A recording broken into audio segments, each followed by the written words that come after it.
What's up, people? Episode 10. And I know this one was meant to be the Sophia Stewart episode, but I've got two guests that it's been tricky to get both of them here because they're highly successful and highly busy and always doing something. So it's been a bit of like, yeah, we can make it, yeah, we can't. So, but we're gonna do it. We're gonna do it today. So, first guest is a long-time friend of mine through the festivals and the work I used to do through Dirty Rich, Thomas Davies, or Tommy, as I call him, Tommy Boy. And he's a video director, photographer based in London, England, but he works worldwide as well. He's just come off a massive tour in America and Canada, but we'll get to that. Tommy entered the world of music by directing his debut music video, Get Over It, which was nominated for the Best Music Video at the NME Awards in 2017. Big up! And he's been working with bands and artists such as, this is a dyslexic one for me, but Be-Ba Do Be. That's how I'm going to say it, yo. I think it's more do. But yeah. Alfie Templeman, Rap Boy, Noisy, many more. And he's worked many of the live shows, such as BBC's Jules Holland, filming, and countless festivals where that's where we met, and I bumped into him from time to time. And he's just come off tour from the US and Canada, I believe, and has also released a book called Kids of Chaos, which I quote from his website. It says, "Kids of Chaos provides an observational look into subcultures centered around themes that one may deem to be chaotic." Kids of Chaos Volume 1 is a 72-page limited edition photography collection shot and designed by Tommy himself. So it looks sick, really good design as well. So if I don't get gifted one, I'll swap in one for a mug, and if not, I'm probably going to buy one anyway. But I'll leave all the links below for that. And then my second guest is a second time coming, Ashley Mulimba. Also known as artist Mulimba. So he's killing it at the moment. Released a tune called Chasing Gold, which seems to be doing really well. I missed his last gig, so I do apologise for that one, but there'll be many more. I think his next one's in Brighton, so he's going back to one of his hometowns. But yeah, if you haven't seen the last episode of me and Ashley, have a look. It's definitely a cracker. It was just, us two sitting in the chairs, daytime, drinking and chilling out and talking about music and everything else. So if you want to catch up on more on what Ashley's about, also I'll leave the links to his Spotify, where you can find him on YouTube and everything else, and his latest gigs are coming up. So yeah, let's get into this episode and fucking have a laugh. It's Friday, yo. It's Friday. So, but I'm still going to do my little intro, even though it's not really it's a Friday mix. But yeah, peace. Reality itself is gorgeous.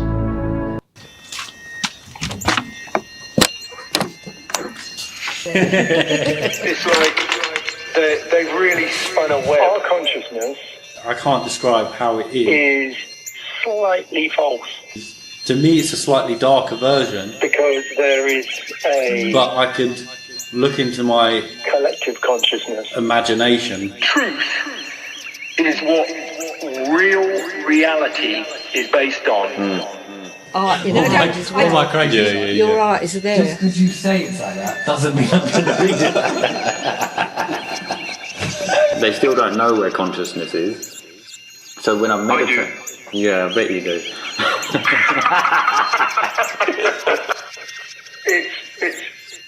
It's basically your heart. Really? Yeah.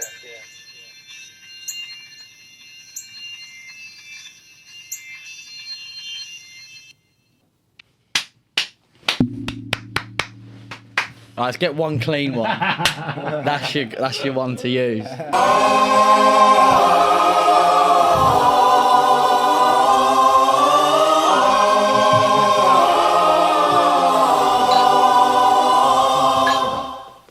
Cheers, bruv.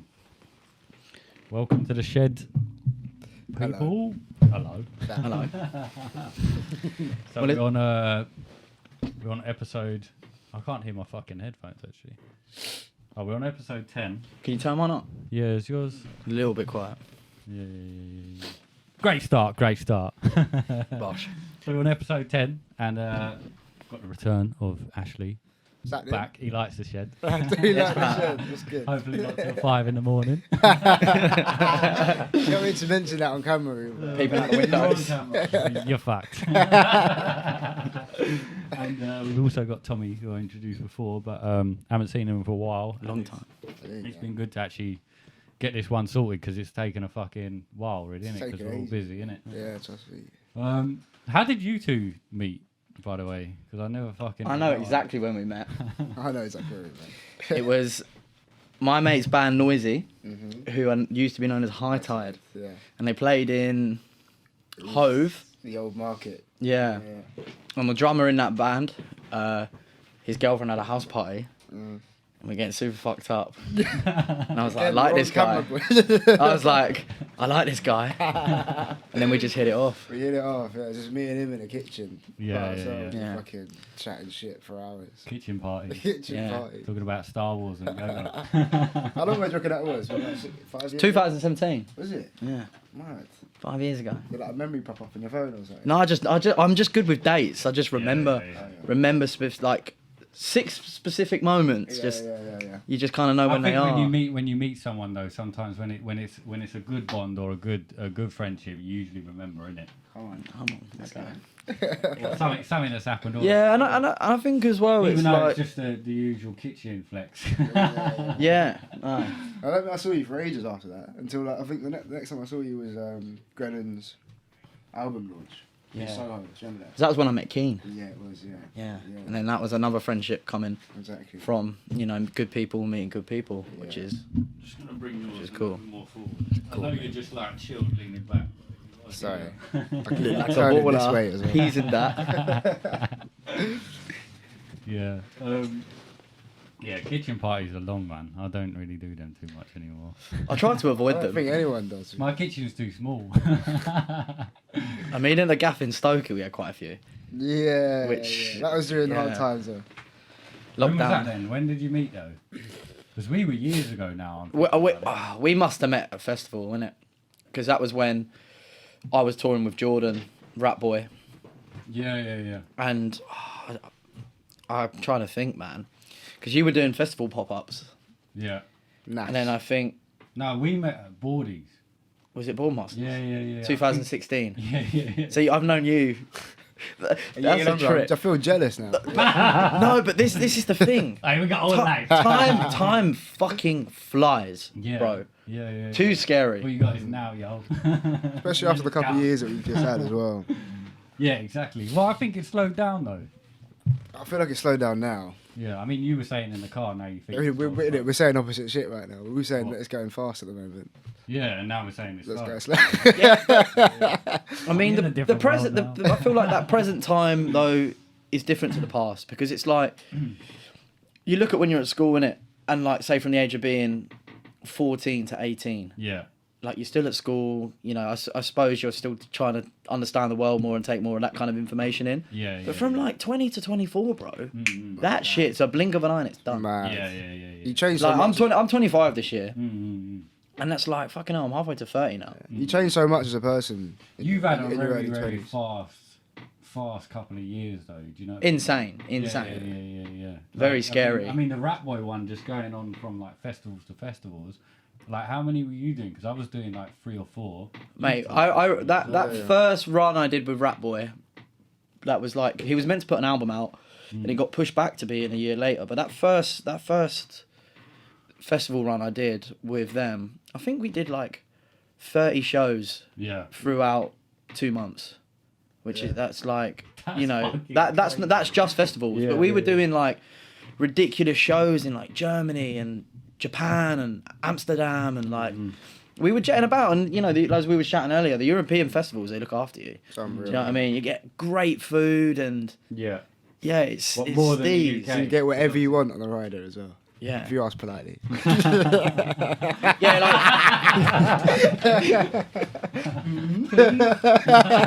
like Yeah, that's jokes. Yeah, because for me the festivals were like open up shop, shut up shop, but it was like it's a lot of work, man. So to keep doing that and everything else.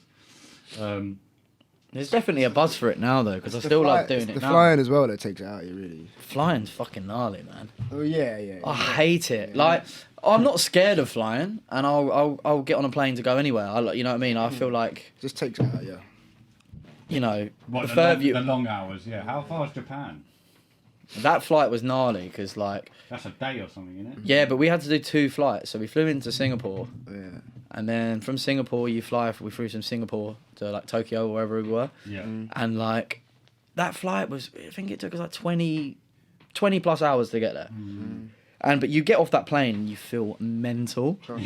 Get to the hotel, and at the bottom of our hotel there was like one of those off licenses called Spa or something. Yeah. And I went in there and I remember like literally just being in like the middle of Tokyo and looking around and being like having this buzz. But it wasn't like it was obviously like adrenaline was kicking in or whatever, but I was like super fucking jet lagged. Yeah. And I was like, fuck me, bruv. I'm far from home. That was all. It's like the letters aren't even the same. The people aren't even the same. Like you go America or Italy or wherever, different language, but the words are still the same letters. Everything's Russian. I mean, I've never been to Cyprus, so I don't know, but I remember like doing like we did 2 festivals in one night. Yeah. And we played a festival in Croatia at like 11 p.m. Yeah. And then had to fly to finish our set at 12. And then had to fly to Slovakia. Can you your finger? Because I can. Sorry. Then had to fly to Slovakia to play at like 2 a.m. in the morning. Mate, it was mental. Yeah. And then like had like 2 hours sleep. And had to fly again. Our flight back home was at like 4 a.m. in the morning. So, yeah, it was fucked. I remember that's like a Reading Leeds flex, isn't it? Yeah, pretty much. Yeah. Oh my god, I remember when you lot turned up. That was on the last night. We had a big party in the in the stall, the clothing stall. Yeah, he turned up with like Rat Boy and that but last day in it. So last day for me is like I've got to pack down the shop. In the morning, which takes all day. I didn't leave Reading. But where is this? At Reading Festival, and I didn't leave Reading Festival till about I think 8 o'clock at night the next day because I was fucked. I think you lot left at 5 o'clock. We must have left at 5 o'clock in the morning. Yeah, First train the sun back was coming up. No, we had an Airbnb that night. Oh, so So that was the weekend when Jordan played the main stage. So we went from Reading to Leeds, and then we had a day off. Yeah. And I was shooting Charlie XCX that day. Yeah. And then I was like, fuck it, come to Reading with me, we'll party afterwards. Yeah. So I went to Reading, worked for a couple of hours, and then met them after. And then we had an Airbnb, because Jordan's sister was at the festival, but she fucked off early. She just went home. Yeah. So we had this Airbnb for a night, and then we just got mashed up with you guys. Yeah, cheers. I nearly died the next day. But we'll see. Have you two met at festivals before then? I don't think we've I ever reckon been to maybe Brendan Leeds, maybe. Or I reckon all 3 of us has been at the same festival once, Must not have. knowing each other. I think Great Escape maybe with you. Is that a festival? Definitely great. Yeah, it's just a fucking party. Yeah, It's Brighton. just being Brighton, like. I reckon, yeah, either Great Escape or I reckon Reading's quite likely. Yeah. You got a gig coming up, ain't you, in Brighton? Yeah, I do. At the Hope and Ruin. Yeah. March 9th. Yeah. Coming down? Yeah. Come on. Got to, innit? I'll pull through. I see if Jordan's We've got to do an OG Brighton thing. We do, bro. I'm well up for that. We do. I'll get a little Airbnb or something. Yeah, mate. Tear it. I'll bring the camera. Get the Noisy Boys down. The We get a little Noisy Boys. reunion, Exactly. and that'll be good fun. Yeah, that's dope. That'll be great. Yeah, man. Yeah, so beers. I was going to talk about beers a little bit. What about beers? Just about beers, bro. Just keep it a little bit simple at the beginning. Go on, son. But like, what's your best time or best like place or where and when to have a fucking beer? Well, is this like a pastime or like is this like somewhere? No, I think what he means through the is day, like through the just day. the best beer you could ever have. Like, when is that best time You to have a know beer? what? Because like before, when I got these beers, I was like, I've got a whole garden, Yeah. all these different beers. I was like, I used to have a beer on Christmas morning, Like go Really? straight to the fridge and get a Foster's. I have to, And because I- I'm always and starting that- over on But Christmas Day. and that's what I used to do. But I looked at myself and I was like, I don't really know a good time when I have a fucking beer now. Am I that fucking old? Don't enjoy it. You know what I mean? I'm like, oh shit, I've got to have a beer. You don't have to, Because man. that's going to lead to 10. Yeah, exactly. I'm not. Do you know what? I really enjoy fucking having a beer at Christmas Eve with all my boys from school. Because obviously I never get to see them, and like, I mean, part of it is quite narcissistic. Because every time I go back, everyone's like, "Oh, she did so well." I'm like, All the kids from school being That's like, weird. wow, your Got life's a big tick crazy. in that, yeah. Why make it? But it's just nice to catch up with like my. Yeah, Christmas Eve is a my banger old though, school isn't it? friends. It's the reunion. Yeah, It's like, oh, I'm at my local, and I know we were chatting about that on the last pod. Like, we know you see people you haven't seen in like fucking 10 years or whatever around Enfield anyway. yeah, try. Yeah, it's gnarly. Yeah, what about you, beer-wise? Every day. No, not man. To be honest, I try not to get too lost in the sauce, literally, because it affect like as much as I I love to go out, drink, socialise, whatever. You know what I mean? You do it too much, it fucks you up. It's like over Christmas. I was hitting it hard. I was so you were always talking about Christmas Eve, and I was saying, oh yeah, Christmas Eve. Don't get me wrong, is the best day out in the year. It's 100%. gas. Exactly. You're saying you see everyone. Oh, fucking. 100%, yeah. But this last Christmas Eve, I was at home by 8:30 in the evening. Mate, I did nothing this Christmas. I felt nice. I think So I actually, this was probably, I mean, I still was up like with my dad and my brother and that, having a few beers, probably till like 2 a.m. But it weren't a sorry hangover. Do you know what I mean? It was a bit cloudy when you wake up, but after an hour it was gone. Like, I've had Christmases before where you're dead all day, and you really just got to try and keep a smile on. Do you know what I mean? But you know, that's the way. Playing with your food or your knife and Yeah. fork instead of eating. Yeah, it's weird. Alcohol's just for me now. I'm Makes just my like, stomach string. It'll be great on a night, but the next day my recovery's so fucked. My recovery's like 3 days now. Yeah. I'm just like, what? I'll go for a run and nearly throw up. So I can't be fucking arsed. Is this your first time in Enfield, by the way? I mean, yeah, it must be. Welcome. I mean, I've definitely driven through it many a Welcome time, to the but end, you End- bro. I've never. Big up Enfield massive. Yeah. What fucking local pubs did you go then round here? To be fair, I used to, obviously because my school's in Hertfordshire, innit? So Oh, right. I used to go that way rather than this way. So, Or I'd hit fucking Tottenham. yeah, what's that place in Hartford? That's Oh, there's a few. Dog and Whistle. no, it's like a Stonehouse? Stonehouse. Yeah. Jesus. Well, I went there for my 18th birthday, bro. Yeah, I bet you did. Hartford's a shithole, bro. Every weekend you'll just see scraps. It's a weird small town. It's like being in Newcastle, but fucking Yeah. everyone loves to fight.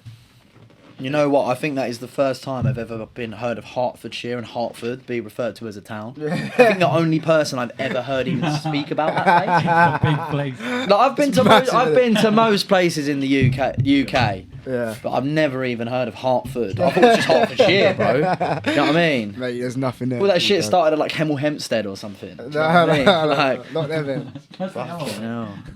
Yeah, there's nothing there for you, bro. Yeah. So you two being like both in music, obviously you're in video music as well though.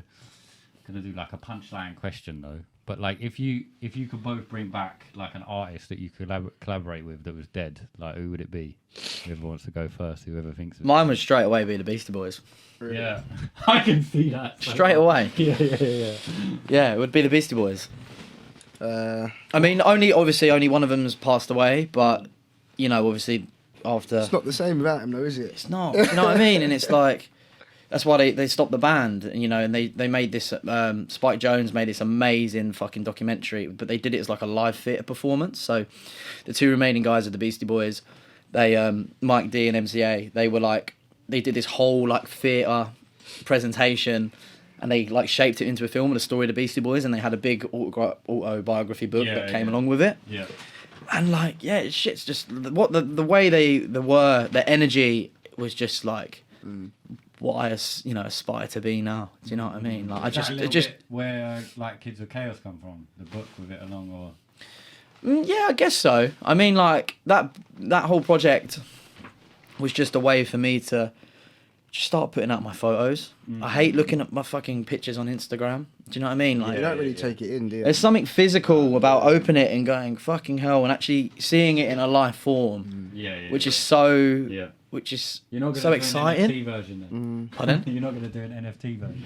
Well, that was the thing. So I hit my boy up. He's like a 3D designer. I made a trailer for it. Yeah. And it's the book, and it's like flying through an underground tunnel, and it's all spinning and shit. And I was ice. like, I could ice. turn this shit into an What? NFT. Aye, sorry. Oh, I thought it was my bagel.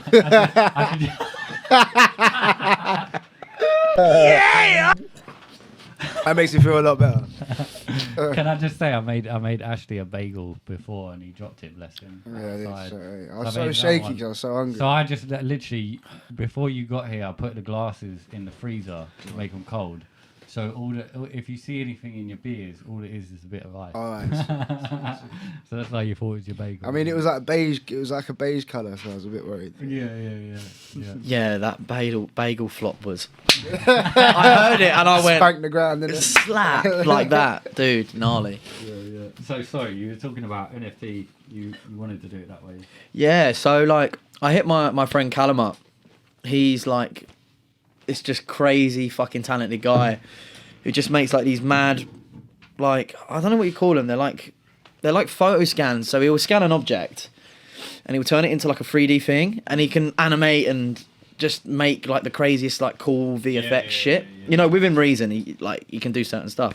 So I hit him up and I was like, bro, I've got this book coming out, and I just want like a 3D animation of this book just opening and flipping through some of the pages. And he was like, cool. And he was talking about the idea and how we can make it better. And I was like, all right, I want it in an underpass, and it comes through.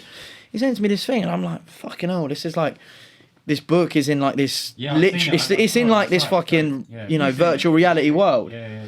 It's like a gallery to it, isn't it? Like, Exactly. And I was like, you could make that as an NFT and sell that and grow. Do you know what I mean? But it's like, I don't know enough about it to preach or to. It You know takes what I time mean? to get your head around it. And you, like, what if you could bring back an artist? What would you? Might be a bit touchy. Do you know what? I texted my mate earlier saying that I was doing this podcast, and she was like, "Make sure you don't get cancelled, innit?" But mine would be Michael Jackson. Dude, I knew he was gonna say that. I knew it. So now, my guy. You know what? Yeah, I used to have like this VHS tape of a Michael Jackson film called Moonwalker, and it was just like, I might have even spoke about it in our last podcast. Yeah. And it's just like it's a film of like all of his popular music videos, and he would do like a bit of acting in between. And I used to sit there in my parents' room with like this old like box TV, play it, watch it. Then it finished, I'd rewind it to the start, watch it again, over and over again all day when I was like 4 or 5 years old. So he's always been a big inspiration for me. Yeah. I don't think you're never like that kind of field, like David Bowie, Prince, Michael Jackson. You never touch it, mate. It's just Never will. You know what I mean? Well, Yeah. obviously there's you in it. Really. Come on. I've seen you on stage, bro. I think the one thing that really does give Michael Jackson more gratitude than any other artist is the fact that he dedicated his whole entire life Guy lost to his childhood, performing you know what I mean? and entertainment. Yeah. Forget the accusations, forget all that bullshit. Yeah. Look at him as a talent and his career path. Yeah. You know, you watch videos of him in the fucking Jackson 5 singing like "I'll Be There, Bro," and he has so much swag, It's unreal. and you know he's on all these big TV broadcasts and shit, and he's just a little boy. Yeah. But this little boy is more talented than fucking any motherfucker out there. Yeah. And obviously he's doing all that throughout his kids, his child years. Do you know what I mean? He's not going to be playing with mate, other kids. He's doing that shit, and that's. I feel like forget whatever it may be, but. I think You've got to give him more than enough credibility there's- for his talent, and think even the the- art that he put out, it was fucking astounding. The answer to him a little bit is balance. Like, his life was unbalanced. Yeah. Absolutely. Like, There's from the age of there's 4. footage of him in an interview saying that, talking about how much he hates touring. All the fucker did was tour. Do you know what I'm saying? So that if you're the get sort of bored of person that puts your mind and body on the line for other people's entertainment, then you deserve some credit, no Yeah. matter what bad you've done. Do you know what I'm saying? Yeah. And I think half of that though is almost within him because it's like you have so many people to please. Yeah, exactly. And it's like you don't want to let these people down, you know. Yeah, and it's like he'd turn up at a hotel in London, there'd be thousands and thousands of people there going, Michael. Yeah. You know. And like, you know, under them environments, you must, you know what I mean? Like you got that iconic thing he done when he held his baby over the fucking. Yeah. But it's like he must have been going through some fucking shit, bro. Yeah, you know? of course. But also, can you imagine, like, even you can't go to the shop and get a pint of milk. You can't do anything. You can't do anything. Like, you can't even change the TV over in your living room, maybe without someone looking through the window. You know what I mean? You're constantly under the eye. So, like, can you actually just imagine being watched all the time? Like, that's gonna fuck your psyche up. And then if you got no childhood to go with it, it's what I mean. You're always watched. Child abuse as well, isn't it? Yeah, exactly. Like his dad was a bit of a nutcase. You know what I mean? And the family's all a bit mad, isn't it? So, but yeah, there's also a conspiracy about that. The word is such a punchline. But have you seen that? There's a burn. I reckon when guy. you were a kid, that was your first word, isn't it? What conspiracy? Could have been. Oh, Mum, are you listening? Find out. Go on, Karen. No, it's that I didn't. This one I didn't delve into too much. You know what I mean? The rabbit hole was just like in and out. But it's that there's a burn victim. You know, they have a lot of. They're still alive. Tupac's still alive. Like they still got all these things. Yeah. But there's a guy that Michael used to dress up like, you know, not feminine, but used to dress up in different disguises, right? And then there's a burn victim, right? And he's on the news. I'll see if I can find it in a minute. He's on the news, right? And he sounds exactly like fucking Michael Jackson. No way. You know, that subtle voice, like, he's like that. Like, you know, he literally completely So what you're like saying it's is that what, like, the transition kind of within his skin and shit, it was post, like, a burn thing? No. As in, he's faked his death. This is a conspiracy around it. He's faked his death. What the fuck? And now he's still about. And that because you've got other people. There's a documentary coming out soon, and there's a guy in it saying... Are you able to get a picture of this guy? There's people trying to kill me. Got a second mic, yo. Jeez. Let me see if I can find this. But yeah, basically, like, he was on the news, and it's Michael Jackson. This is where I need Jamie from Joe Rogan. Yeah, innit? I think So that. we just need like a little, you know, have a little chat. I'll find this out. Michael Jackson, burn conspiracy. I doubt that's it, but it might come up in that way. So yeah, wait, look. This is Can you put it up on the bigger screen? Yeah, I'm gonna move it over if I find the right one. Michael Jackson's still alive. Yeah, this is it.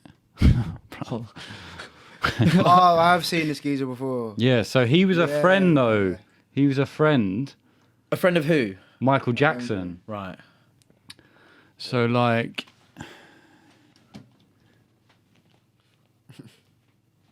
Let's see. People have too much time in there. Joining us now here in Los Angeles, Meek. Oh, this is where they'll slow-mo it and say some shit about it. Dave is also. To free myself of his name and his legacy, I decided to become my own person through changing my name. We'll find. Does he sound a little bit like him? Yeah, no, I hear. Does sound like A little him. bit. It ain't the same. It's though. not enough for me to convince. Befriended me. To convince me, though. No, it's true. I mean, you They can need build... to make a comparison video, like side by side. Yeah, no. Like, Yeah, well, I mean, you could do that quite easily. You could just have him talking, but there's no way you're going to understand tap facial my structure shoulder. from that. But And I turned around, But then, and there was Michael.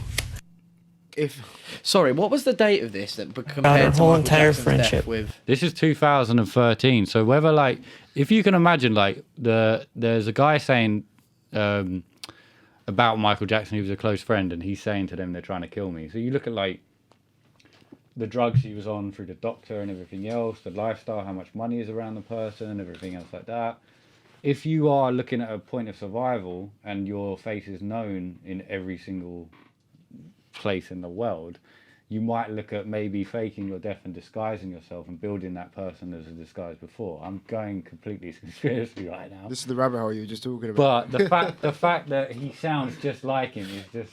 I mean, it could be a possibility. But you know, I mean, how many mates do you have that sound just like you? One friend. No one. No. Right, I could get him on the phone right now, bro. Go ahead, yeah, please. So let me give you a little bit of context to this. So, you must have met him. You know, have you met my friend Taylor Castle? Fucking. I can't believe you say yeah. I got one mate that sounds like me. No, bro. He sounds like bro. I'm gonna call it. So my homie Taylor, right? Yeah. I did a music Where would I video. know him? I did a music video for the Magic Gang back in like 2017. I went to college. He went to my college, but we never like. Was he part of your skater crew? Not even. I just met him. Oh. He went to my college, and he was like looking to do film shit. And I was doing a music video, and I was like, "Yo," just hit him up. I was like, "Do you want to come do this music video?" Anyway, fast forward to now, we're like best mates. But everyone says we sound the exact same, bruv. Yeah. Let him up now. No, but did you grow up? You grew up in Essex, right? Yeah, man, born and bred. You don't have the typical. I mean, it comes. Please answer, bruv. It's like a dog.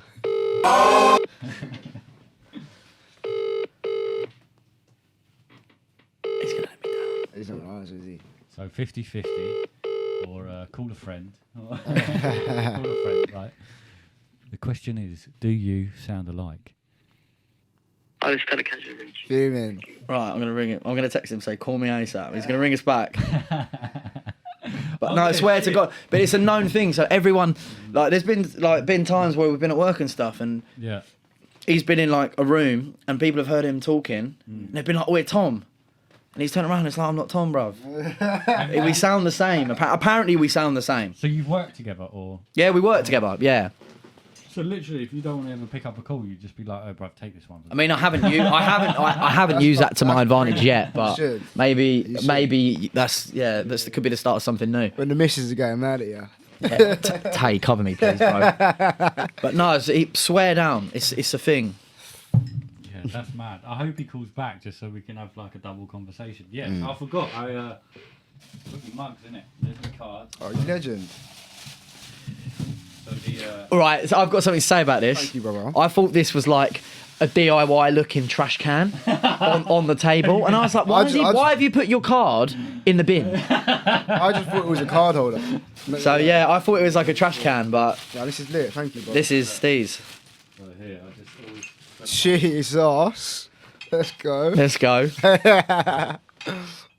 Go on. That's all right. A little bit of the captain. Bosh.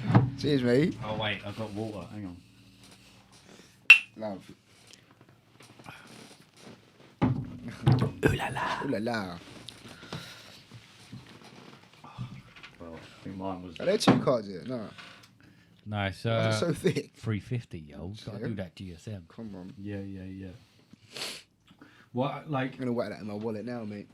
What kind? Well, like, obviously we just led off conspiracies, but like, what kind of what urban legends you ever heard of, like in your field? Because you're obviously in the festivals. Over what? Sorry. Like urban legends, you know, like I don't know, like Stevie Wonder's not blind or some shit like that. Yeah, that's the main one. That was really? That's the main one. Yeah. Yeah. Which I think, I mean, like we're all wind-ups, innit? So like, I feel like if someone just accidentally thought I was blind, so wore sunglasses, I'd just roll with it for the rest of my life. I was like, fuck it, why not? That's quite a lot of pressure, though. Pretending to be blind. Do you know what I mean? Do you know what I mean? Biggest prank ever. It's a lot to remember as well. Imagine you're like, oh, I need a piss. Be quick. Anything that puts you in motion, you've got to be quick with something. You'll be like, oh, yeah, shit. true. Standing next to someone, you're like, all right. But then that's just like you're playing a character, though, isn't it? Because it's like if you look, but it's if you look at like like I'm a big fan of Corrupt FM. Yeah. And you look at the way people just do nothing. PJDN, the abbreviation. Yeah. But like what I find fucking mad about that is how they it's not like you're in, you know, like Brad Pitt's done a movie and he plays his character and he's done he's shot the movie, it's been edited, it's gone out. It's not like he's ever going to do an experience, like as a real life experience as that character. It's just not going to happen.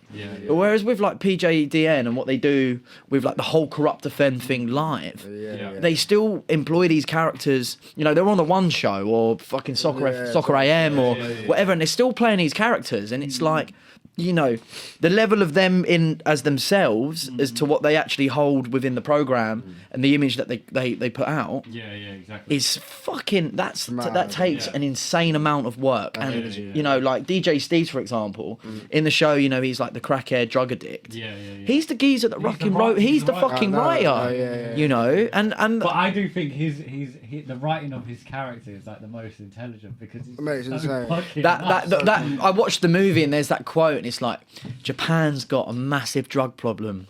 You can't get any drugs. Yeah, brilliant. But it's like, it's great. I was out with Buddy G the other day. Well, I went out with him, but I went to the box after my show and he was there. I see that geezer out all the time, by the way. I see him out more than I see you two. Swear to God. I met him at the I met him at the Brit Awards back in like 2017 or something. Yeah. And I remember he come up to me and he had his girlfriend or his fiancée, I think she might have been. I don't know if they're still together or whatever. And he was like, "Yeah, this is my baby. She looks like sexy Kimmy K."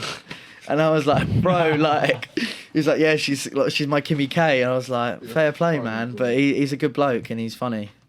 Yeah. Yeah, I think with the characters as well though, it's like it's mad that they can just. I think it was what's his name, Sacha Baron Cohen. Yeah, Baron Cohen. He actually went to like one of the best French clowns. He's so smart. Yeah. And it's, you know, it's obviously not clown. Like it's how to really manipulate your character. Well, that was what Steve-O did from Jackass. He went to clown school. So I know that. That's that was what he did. So before he did Jackass and become a stuntman, he went to clown college, bro. I didn't even know and that, so bro. like his Jackass career evolved off of footage and videos of him being fucking dumb as fuck at clown school and fucking setting himself on fire and jumping off of buildings into swimming pools and that kind of shit. And also he when he was a kid, there was a band he really wanted to go and see, but he was like 13. And he managed, like, he couldn't get the tickets or whatever. His dad was quite wealthy, but they couldn't get tickets. So he fucking found out where the band was and kept ringing the hotel, like constantly ringing the hotel. Got through to the guy, and he said, "You can cut, like, don't quote me on this, internet." But basically, like, I think the essence of it was that he actually got tickets and got there and like got to meet the band and everything else, but apparently he rung like 100 fucking times. Like, but I think, you know, that's the way that man's wired. You know, he's ADHD on drugs. You see some of the shit he would fucking do, man. It's like there's that video. I don't know. I don't know if it was a Jackass. The jellyfish, man. Oh mate, it's fucked. But it's like he had that. There's that video of him when he built like a skate park in his fucking apartment. Oh yeah. And then the cops turn up and shit, and it's like. You're just doing it to piss people off. Yeah, that was BAM, innit? Wasn't that BAM? Or was no, it was Steve-O. He had an apartment. I thought it was BAM. It was in an apartment BAM block. did it in his house, though. Yeah, that's what I thought, yeah. But it was the same with BAM, though, and pissing his mum and dad off. Yeah, do you know what I mean? Like throwing crocodiles and fucking lions in the hotel room. His dad loved it. What? I don't think they... I honestly don't think they did, bro. I reckon his dad loved it, mate. Secretly. No, I genuinely you might have had don't. the money after, but fucking... Do you reckon they got paid for that, though? Like, the parents? Yeah, definitely. Because the first, I watched this documentary. I don't know, like if you haven't seen Steve-O's YouTube channel, you so need to check it out. Yeah, because it talks. He's completely sober now, and he just talks about kind of my craziest fucking cocaine binge with Lindsay Lohan, and he will tell you all these crazy celeb stories or whatever. But he looks at it now from kind of the eye that he's now sober and how much of a jackass that he used to be. Pun not intended. And you know, it's like. What? I forgot what my original point was. Fuck. ADHD, baby. Huh? His YouTube channel. That was it. So it's like... I've gone. I've gone. He's had one bit of Captain Morgan and he's out. Yeah, ignore me. No, but I love the old school, like, fucking. I grew up like speaking of music videos. I grew up like I used to drive my mum fucking crazy watching music videos all the time. Yeah. And then MTV just switched to I'm 16 and pregnant. You know what I mean? And then Wow. And then it just molded into this thing like reality show for ages. Then you had like MTV Base. Then you had like I was on. Hey, no, my 16 was lit though still. Really? Yeah, You I got loved trapped in it. that. I never really watched any of that. My shit. Sweet 16 was lit. Bro, MTV back in the day when they used to I like can't compute with anything else. I need some shit on. Yeah, it's dumb as fuck. But that shit that you just need, that you say I just need some shit on. But bro, that shit back in the day would be like fucking, Pimp My Ride or fucking MTV Cribs. Pimp My Ride. Do you know, and now it's just like I don't even know what MTV puts on anymore. No. You know, What was that? Rob Dyrdek. Fantasy Factory. That was so What sick. was that? And there was a ridiculousness after as well that he did. That was good but he had Chantel, that rapper, the blonde Chantel chick. West or something. She's hot. She's leg and shit. She's leg. But so It's basically, just an American chav, basically. yeah, she's just like American. Her music videos are pretty outrageous, Yeah, I know. But so I've seen them, don't worry. what Fantasy Factory was this pro skater called Rob Dyrdek. I think he was deemed to be like the richest skateboarder ever at one point. Like he was amazing as well. And like back in the day, early 2000s, he fucking shredded. But he started this MTV program called The Fantasy Factory, and basically he had this giant warehouse that he like used to run all of his brands out of. Then he had like his receptionist was this rapper. Guy always wears a hat. The DC cap, yeah. What was his security guy's name again? Big Black. He was huge, isn't it? Yeah. He died. He was like he died of like a heart attack from being like diabetic or some shit. But maybe that's wrong. I think I saw a clip the other day when they were playing like dodgeball and they literally fucking hit a girl straight in the head. Yeah. That's what. And then he was like, "Oh, really sorry, whatever." And then 2 seconds later, he's booted it, just trying to be out. Smacked her again. Straight again. She's just gone, started crying. But yeah, he built that warehouse, and it was his. He had like offices, didn't he? There? Exactly. What was that brand? That because his cousin was that. I remember. His cousin. I remember this shit. His cousin. His cousin's MGK, no? Or something like that. I don't know. His cousin was called. I might have to fact check that. Oh, yeah. His cousin was called Big Cat or some shit. But he had a brand. I think it was called like Young and Reckless or some shit. Right. And so he had like him, and they'd run the clothing brand out of the Fantasy Factory. But then they were shooting this whole like MTV show. So they'd have all these pro skaters, and then on that program actually, fun little fact. Street League. Yeah. So the first ever test run for Street League, the competition, was at the Fantasy Factory. Yeah. So basically, what they did was they had the whole point within. Excuse me, mate. Can you sort that out, please? See, what I said, right? Is So when you take. I'm going for a piss. Even though it's I need a piss as well. 4.9. Even though it's, let's break. Go on. That's the thing with the beers. Yeah, trust. I'm just going to sit here and talk to myself right now. But I'm going to tell people about Patreon. So yeah, they're gone for a piss, so it's going to be a little minute or two. But yeah, so obviously Patreon. Sign up. You get this mug. It's only going to be 30 people at $1.99.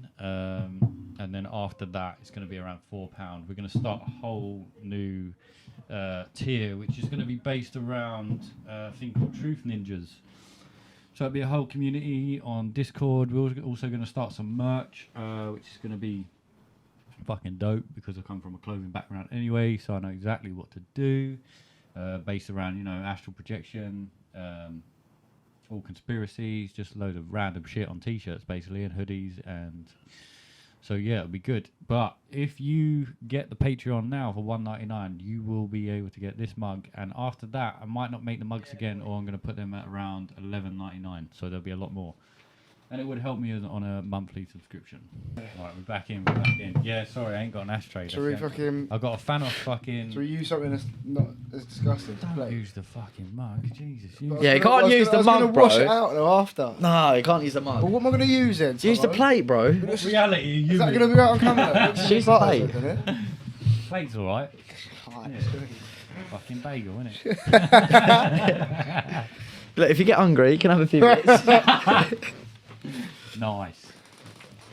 Yeah, so pubs. You're saying. Yeah, pubs. You don't really go to pubs. I go to pubs all the time. You love a pub, mate. I love the pub. The That pubs. was it. We were talking about like obviously with fucking. How old are you? 26? 20? Yes, mate. So 26, 24. Fucking hell. So when I was going pubs, it was crisps. Not that I'm that much older, but it was packet of crisps, pints, and just your eyes would be absolutely fucked. And you just stink. What, the smoke, yeah. You just stink. Like, it'd be a constant thing. And I'll be like, this isn't normal, is it? It's fucked, innit? So would you imagine being on a plane and be able to smoke as well? I mean, well, they'd have a curtained off area. You'd Yeah, have a I know. smoking Yeah, section. yeah. That's fucking gnarly. Like, but- whenever you're traveling around Europe and they've got like designated smoking areas in the airports, it's so. It sounds Dude, like- I went in sounds one like in a sick America idea, just before but we it's fly so home. grim, bro. Flew home. I was like, I'm gonna have a. I need. I've got a cigarette in my pocket. I see a thing. Got a smoking area. Had like 2 drugs of this thing. I'm like Innit? Right. drowsing out, bro. It's like. Mate, I fucking they used doctors for a time frame to advertise cigarettes. Back in the day, when it because they wanted to increase the sales because it was a new thing and it was like a fashionable thing. Like my nan has always said to me like, smoking is fucking terrible. Like my grandparents have this thing with smoking. Like apparently when my mum was They young. smoke. So this is what I'm getting to. So when my mum was young, Give him a chance. when my mum was young, my granddad found out that she had a pack of cigarettes in her bag. Yeah. Took a £20 note out of her purse, lit a lighter, and burnt it in front of her. And he was like, "If you want to fucking smoke, you're burning your money away." Yeah, Right. of course. You know the irony of it, but like, you know, I forgot my point again, Well, bruv. it's also cigarettes are such a good. You've got your ADHD meds today. They're not a good product. It's the beers, man. They're not a good product in the essence of obviously health, but they're a good product on addiction because also the main thing that people do is breathe. Yeah. So fucking It is stress. relaxing. But I that need was a it. break. So like literally all you're doing is grounding yourself. Like I start smoking after 3 beers because I slowly feel I'm going into Brian. Going into the alter ego. Fucking Brian. The beers are out. I hate that cunt. Oh, I don't like him. I do like him, Chief. He's funny. But he doesn't shut up. Don't shut up. And he Yeah, he repeats does. himself. But so going back to that thing about we were saying about how the doctors used to promote it. So my nan and my granddad burnt my mum's fucking money. But then my nan used to smoke years back, and like my mum told me one day, being like, "Yeah, you do know like nan used to smoke," Yeah. and it's like, But you know what I mean? It's just like, But then at the same time, my great nan was 92, and the best thing dementia gave her was that she forgot she smoked cigarettes. And she used to smoke That's fucking all the brilliant. time. I remember once she was in the garden smoking a cigarette, and all of a sudden she's just like, Proper hillbilly style. straight again. But she used to smoke about 40 a day. Mad. I mean, I smoke like. I don't really, when I'm at home, I don't really smoke. If I'm on a night out, I'll smoke like a whole box. Yeah, same. But When I'm home, I'll be dashing people cigarettes, that type of thing. Yeah. when I'm But at home, I'll have one or if two. I'm at home, I'll have 1, 2, 3, 5, like. Because No, really, no. it's not that nice. Yeah, and then you get in, you sit back on a computer and you smell and you like Yeah, put a bit of aftershave Have you on. heard? Have you heard the booty juice, the cat booty juice cigarette thing? No, what's the cat booty juice? No, you've just smoked a cigarette. Yeah. So You're I gonna was- ruin that. You're gonna ruin it for me. Well, no, I mean, there's a lot that could ruin it anyway, like cancer and whatever. Yeah, I've already ignored all that. I'll have See, this. I'm Yeah, like, I've ignored all that. No, already. no, I'll have this, and then in 10 minutes I go, "Hey, can I have a cigarette?" I mean, I don't get me wrong, like I like smoking, but I'm not going to do it forever. No. You know, I'll get to a point where it is bad for you. And don't get me wrong, like I do wake up after a night out and I'm coughing and I'm like, this is kind of gnarly. I should stop. Yeah, but then after that, if I have like a big night out, say, Yeah. and then you're out socialising, you're smoking in a smoking area all night. And It's your something chest to is do, right it's wheezy. I something won't smoke for 2 or 3 days, Yeah, but then yeah, that will wear away because I'm asthmatic and I smoke, I'm done. Yeah. You know, like Yeah. this shit's always The with old me. blue pump, yeah. Do you know what I I mean? used to have that when I was a kid. And like, but that's the thing. I had asthma as a kid. the I brown started pups. smoking and it came back. Really. Yeah. But you know, Yeah, I don't know. With me, like, I can stop smoking for fucking. Well, I used to smoke like 20, and now I don't smoke at all. But as soon as I have a beer, It's habitual though, isn't it? It's habitual. That's Like the thing, it's just But like after a meal. See, this is like your question with the beer earlier. It's like, when's your favourite cigarette? Yeah, Mine's like, you're out, you know, have a nice meal, you finished the course or you finished eating. That best cigarette is after you eat your dinner. Yeah, It's game changing. It really, really is. I ain't done that in, I don't know, like 10 fucking years. We're not promoting smoking here, by the way. No, and there will be no sponsorships, advertisements, or any fucking shit like that. Oh my god. But the cat booty juice, right? Apparently, that's what they put in cigarettes. They actually Juice it comes. extract booty juice from a cat, right? Right, tastes so good, Put it in Ruben. cigarettes, but also, yeah. Oh, that cat booty juice, right? What?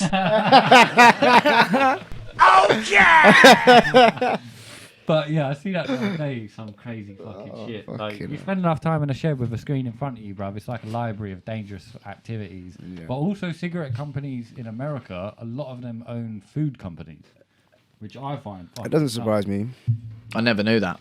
Yeah. Food's like another one, man. You can dive into a hole with. I mean, I've just come back from America, and it's like you get bread there. The bread's shit, bro. Yeah. Because like nothing beats like. talking about money for it. Yeah, so You get fucking bread there. No, I'm talking all about green like, and crinkly and shit. I'm talking about bread that you make sandwiches with, not money sandwiches. Are Fucking. you a sandwich guy? Because I've heard you say sandwich like a good 5 times today. You have a few. I do like a sandwich. It depends what it is though. Yeah. So But- America, like shit bread. Because it's so sugary. You know, everything is like you get mint chewing gum. Everything's It comes in a strip, fucked, yeah. and it is like eating a stick of candy. Yeah, like you yeah. go to the petrol station here, you packing them extra things. You put them in your mouth tastes minty. Yeah, you don't yeah. taste like you've eaten sugar. It don't taste like your teeth are rotting away. But even like But you can't get chewing gum like that in America. But even it just even doesn't like their exist. drinks, even like their drinks, like fucking. Right, like, listen, I remember I was in Harlem with my best mate, and we're in like this fucking convenience store. And we've gone to like, the drink section, and like my favorite colour is green in it. So I've seen like this lime green drink I've never heard of. Yeah. And it was like grape, kiwi, and something else in it, or pineapple, something. Yeah. So I just grabbed it randomly. I've taken one sip. We walked outside the shop, taken one sip. I was gone, bruv, bang this quick. He was like, nah, man, it's buzz. I was like, bro, bang it. Took one sip. He's gone back into the shop, bought 2 more. I swear to God, we went back to our yard around the corner from the shop, finished our drinks, went back to the shop to get some more because it was so sugary, like you said. Yeah. I've been on Google like countless times trying to find this drink to see if I could order it. You know what I saw? Like me and my flatmates the other day. You ever seen that program with Bear Grylls where it's a survival one? Yeah, I've seen Did you see the first series? Where I mean, I've watched it. I've got in at midnight, and it's been on Dave, yeah. and I've seen it. Like, so I haven't. basically, like the beginning of it is like they started it off a bit bad because it was like rich versus poor, right? And then they went on to like drop in 100 grand in the jungle, whatever. So Bear Grylls leaves these people on. You'll see why I'm talking about this just randomly, anyway. But basically, he leaves them on this desert island, and like one's like a double glazer from Peckham. Then there's like a doctor. Then there's like My boy Jordan was on it from Rizzle. Was he? Once, yeah. Yeah, He walked sick. off because like, this is shit. I'm going. Yeah, done. I need food. Yeah, that's right. Yeah. So basically, my point is, right, it was like day 30, so it's like 30, day 29, so it's like 32 days they do it, right? And there's a tiny little island opposite, and they swum to this, like 6 of them swum over, and there was pineapples there. So they done the pineapples. They ain't had sugar in like fucking 30 days, right? And they ate it, and all of a sudden I was watching it, I was like, they're fucking high. Yeah. Like, and they were like, I love you.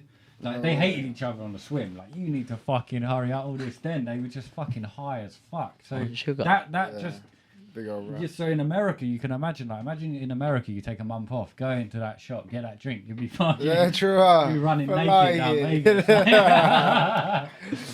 But when I went as well, the one thing I try and get in London is Cheetos. Cheetos. Flaming hot Cheetos. You know what? I'm not a fan. What? You know what? Not Bang.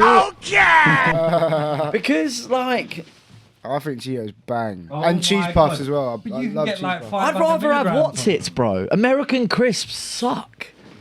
Bruv, The you're- American crisps are just cheese flavoured or spice flavoured. That's it. That's it. You're so fucking Hey Arnold, brother. What is this? The jacket as well, look. All you need Outrageous. Is a fire top and you're in. Yeah, imagine. Steez. Yeah, man. No, the Cheetos for me are the one, man. I can actually get them in a corner shop around here for $5.99. What's that?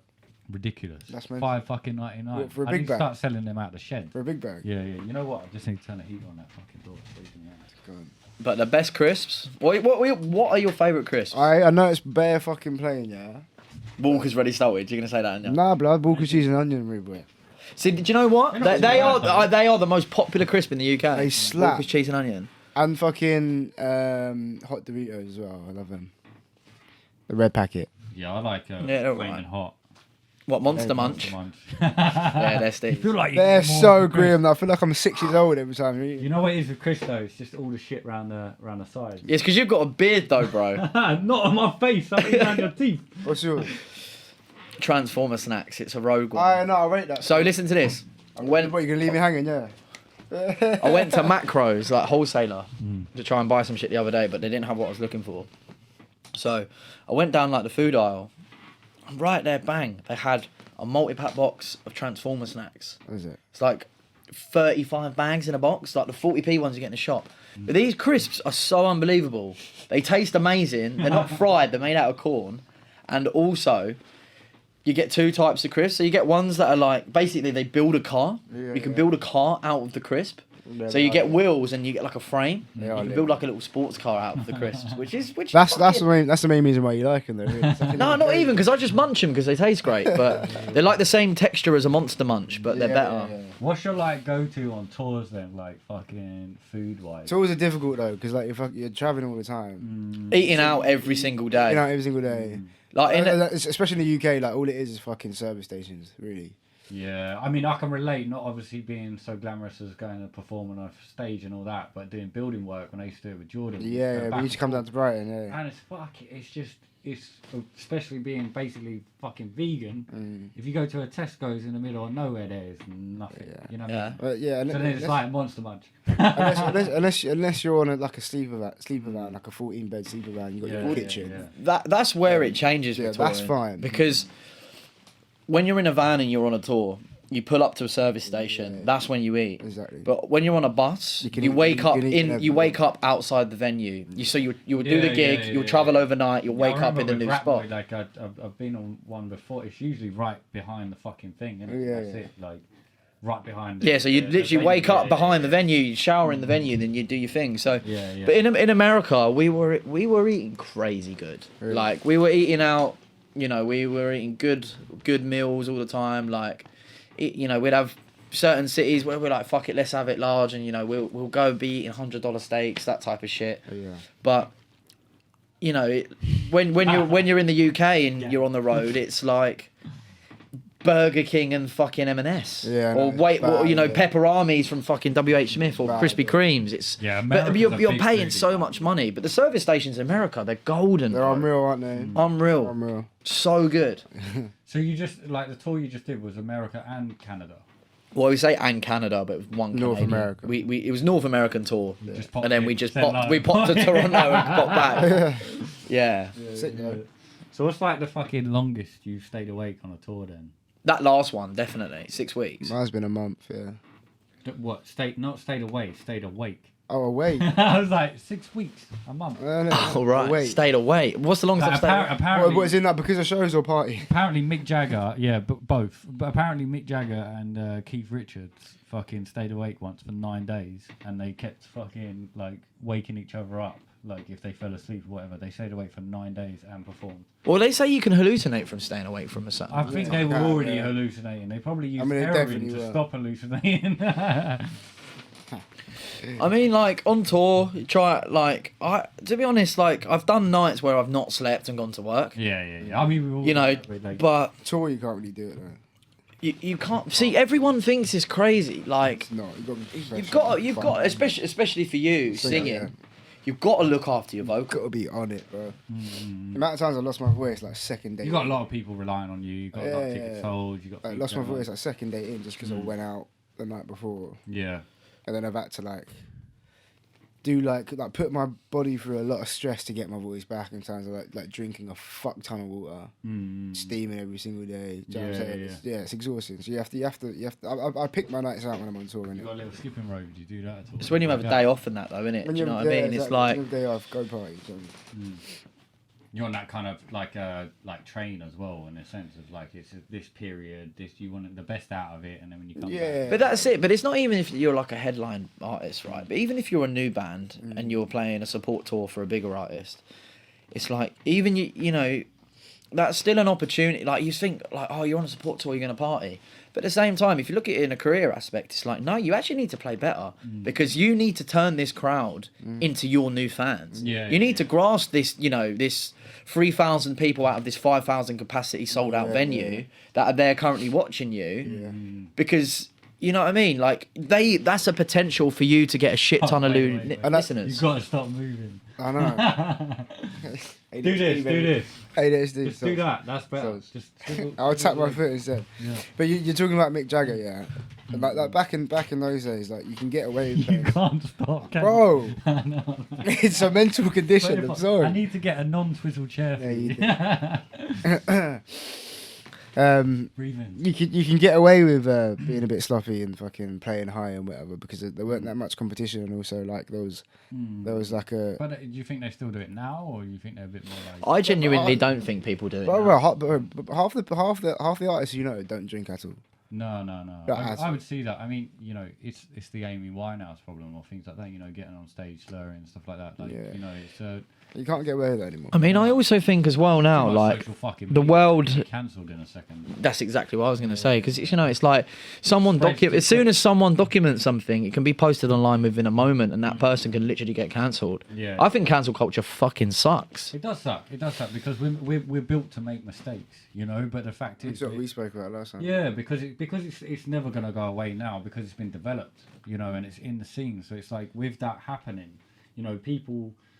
We used to be a justice system, you know, if you do something illegal, then it worked that way. But with cancel culture, there isn't really a justice system. There's just a mass opinion.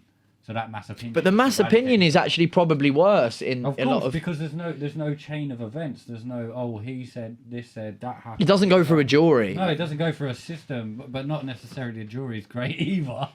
You know, a lot of people in prison and they shouldn't be. But at the 100%. same time, I look with cancel culture like, you know, I reckon in 20 years there's things I've said on this or there's things I've done in a solo pod or whatever. It might necessarily not be cancel culture, but what it will be is maybe old news or irrelevant to the times, or maybe you shouldn't have spoke like that in that kind of way. Like, I think we're always getting more aware. So I think with cancel culture, you're just eradicating one person, and you know, as long as it isn't really detrimental, that's what we said, isn't it? Like rape or abusive. If it's something they've said in an opinion, then I think it should be more educated. 100%. You know.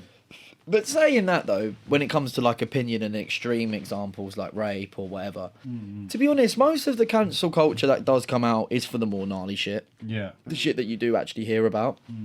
What do you think with like Travis Scott's fucking festival? I mean, him. Like, if you were asked, this is the thing, yeah. Obviously, the way the festival was run, everyone is to blame. But broski, when you're on stage, especially I get that the hearing. I not even the hearing, blood. I'm talking like what you can see. Yeah, all the lights right? on you. All the lights are on you, broski, and like I swear to God, with a crowd that big, right? Well, I mean, like, the only I've played to like 10,000 people. That's probably the biggest I've played to. Yeah. And that's the only way I can compare the situation. All you can see is the first two rows, bro. Yeah, of course. Obviously, you can see like a sea of people. You can see them waving their arms and shit. But you can't tell what's going on, bro. Yeah, I've been on. Because all of it's just chaos. You can't really like pick. I can see nothing. Do you know what I mean? But it's true. But I don't look at him as the we've worked festivals and I've worked in the background where it's like, you know, I need to come 3 days before, set up a stall. I know they're not going to let me out with this car for 3 days. You know, I've had flat tires. I've tried to get a car out for 3 days, stuff like that. I know the organisation of it. Like, you know, they use a security company from Scotland and you're in Cornwall, shit like that, like where no one knows what's going on. So I could tell like the way the festival was, and it was set up so like dark and satanic-y and all this. You're going to get this kind of atmosphere. But I don't think Travis Scott was obviously in a position to hear or blame, Not at all. but there was like camera crew and shit. People were just grabbing them, screaming like, "Yo, people are fucking dying down there. You need to stop." And like 1 or 2 people at a festival, drug related, in the forest, something like that, you'd expect it. But like 8. It's a lot of It's people. 9 now, I think. 9, you know what I mean? Fucking And, gnarly, like, man. that- I think the youngest one was 9 years old as well. Yeah. Apparently he wasn't even meant to go. He snuck out. Nah. Snuck out of his parents' house. See, Imagine that's being just 9 years old mad. at a festival. How the fuck did he get in? I have no idea. Is that the first festival? Well, you I did, think, or- I'm pretty sure that the whole that barricade into the festival got crushed like before Travis and fucking before he even came on because everyone like rushed to get in. So I worked at All Points East just like last year, just doing a bit of help at the gates and stuff for like 2 days. What? Yeah. I was there on I saw Sam there on the Friday, bruv. Well, you know. I don't know what day I was there. You I know was my there number. one day, the thing last is, day. You just think I'm always in here. I was on the front gate. I don't even bother ringing you. Because it's just like weird to say, but it's the same relationship I have with my mum.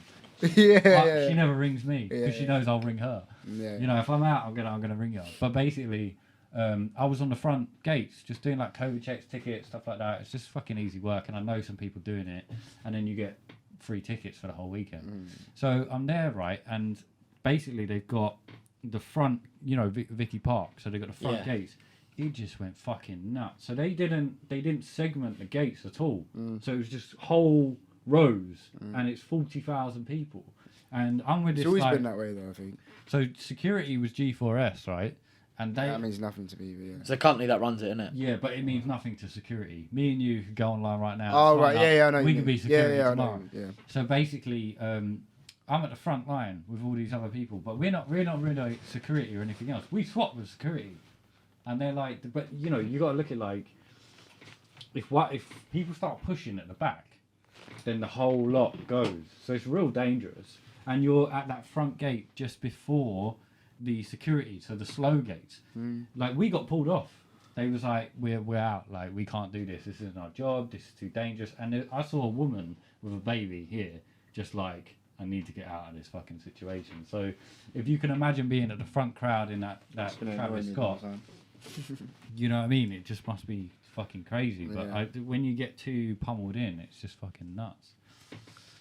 Yeah. So it's a hard one to judge, isn't it? But From the outside and what you see on the internet and everything else, but you know, if I people just are think- dying, I just that think- amount, the control ain't there. yeah. But all the online response goes straight to Travis That's what I'm Scott. saying. People are quick to blame. Do you know? But the thing is, it's like Someone needs one. You he can't you blame know, the it's whole his group. festival, fair enough. But there are other people that are hired in an infrastructure to make that. Do you know what I mean? He's not the person being the production manager or the site manager or this and this and this, and who's the one. Do you know what I mean? He's the performer. It's his Yeah, show. of course. So you know, it was like. Depends what he used on the paperwork, you know what I mean? Like, I mean, no one died, but no one wants Fire Festival.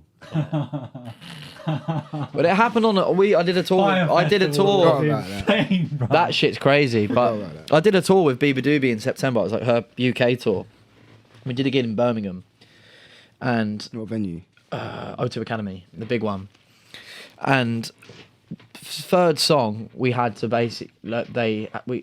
there was this girl, and she had an epileptic fit in the crowd. Oh, shit. Yeah. And like basically the show was stopped, and this girl was fully having a fit in the crowd. I was like shooting in the pit. So I was the first person to jump over the barrier in the crowd to like fucking save this girl. But there was like 2 security guards doing absolutely nothing. And then I remember like all these kids get their phone out and they're trying to film it. And then Jacob goes up to B's microphone. Jacob's B's guitarist. And he's like, stop fucking filming. Like, this is not cool. Do you know what I mean? Yeah. And nothing got posted after the show. No. And then, but like, this whole process of there wasn't enough security at the gig. The security briefing wasn't done properly. There was the paramedic on site wasn't even nearby. So like I was like holding this fucking chick, bro, having a fucking epileptic fit. That shit was gnarly. That's not my job as fucking the headline band's photographer to to do that shit. Do you know what I mean? But you know, if that did get posted online, that would be at my friend B, and it's like it would be the same as that Travis Scott scenario, and that's a big section. You know, luckily the fans were viable enough to actually understand that it wasn't her, it was the fucking venue, because there was no security, and they could see that we did, we stopped the show, and we did everything that we could to help this person get this person out and carry the gig back on. Yeah. But like, you know, if that didn't happen, it would all go straight on her in the same way. No. You know, and then it would be all over the fucking newspaper, this, and this, and that shit would fucking suck. Do you think maybe artists might think differently now about doing an independent festival themselves? I don't. No, I don't. No, you think? I mean, the thing is, in support of what happened with the charity thing, I don't have an opinion on it, but it's like the gig that we played was like 2,500 people, maybe 3,000 people. Yeah. That was probably 100K plus. So I like you think- were I think- saying I about think it was only like seeing the first 80,000. two rows. Yeah, I think you it's- know, you're in a venue, you can see a lot more. You know, you're playing a main stage at Reading, like you're fucking 60, 50 fucking. Yeah, you can't you see see the anything. distance and the height from the stage to the front barrier. Yeah.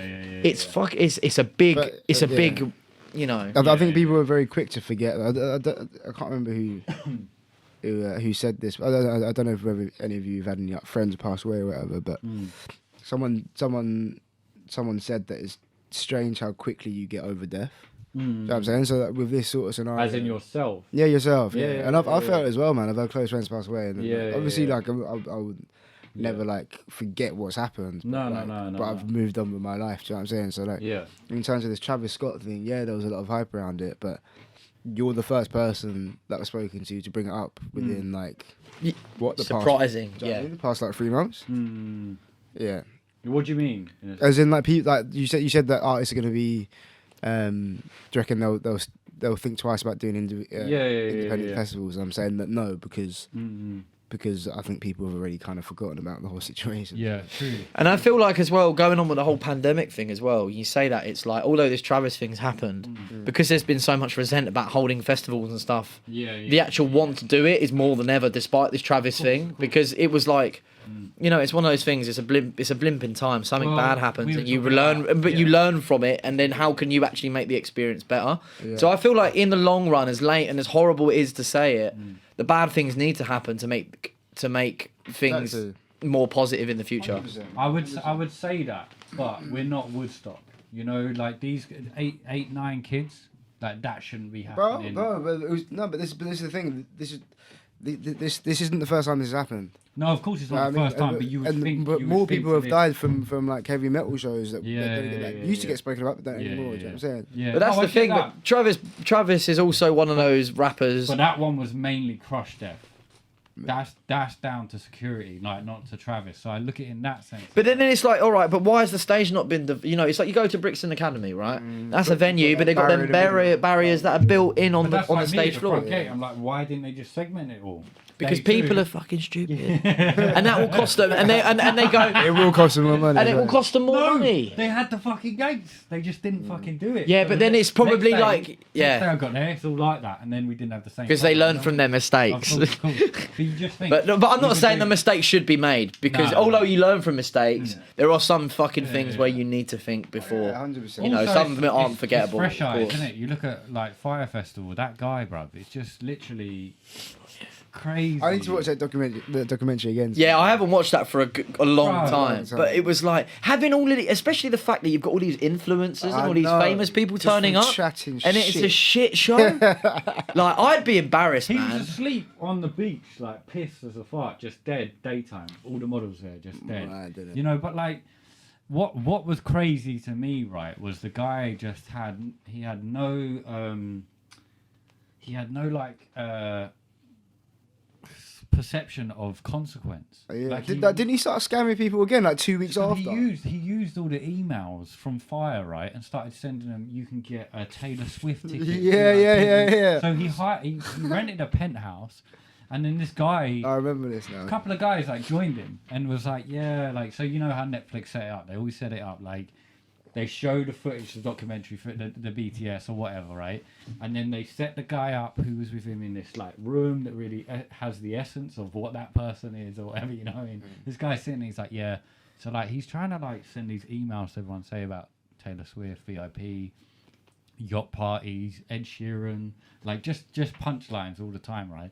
And then he said he asked me about prison, and he was like, yeah, it's like 23-1, and he was like, what's that? He's like, literally, you're in a cell for 23 hours and you get 1 hour out. And he's like, I've never seen someone's face just fucking drop, like the reality hit. And then 10 minutes later, he's like, let's send out the next batch of emails. They're so mad, innit? You know, and he had like I don't think he thought he was going to prison, and he got 6 fucking years. Man. So, but he didn't go to prison for the festival. No, he went prison for fraud. Yeah. You know, and they'll come after. Yeah, but the festival is fraud. Do you know what I mean? But of course, it's the essence. But I mean, that could have been a real dangerous one. I mean, but the thing is, as well, if you weren't an idiot and you pulled it off, it would have been. Would have been lit, bruv. You know that kind of thing. It's like. It's the Dunning-Kruger effect, right? Where you see, I'm listening here because I've never heard this. So the Dunning-Kruger effect is like, you know, you don't have knowledge enough of something. I think this is what it is. No, you don't have knowledge enough of something, so you have too much confidence in it. So it's like, you know, if you go into something new, you know, when you start a new business, like how I started Dirty Rich, I just thought I could make a clothing line. I had no fucking idea how to do it. And with him, it's like same thing with music, same thing with your like I think. But with him, just to finish, he started the fucking, you know, started it with the money. Yeah. Then it's like Pablo Escobar's album, Island, and then album. Yeah, man, this is made a rapper. You want some white stuff?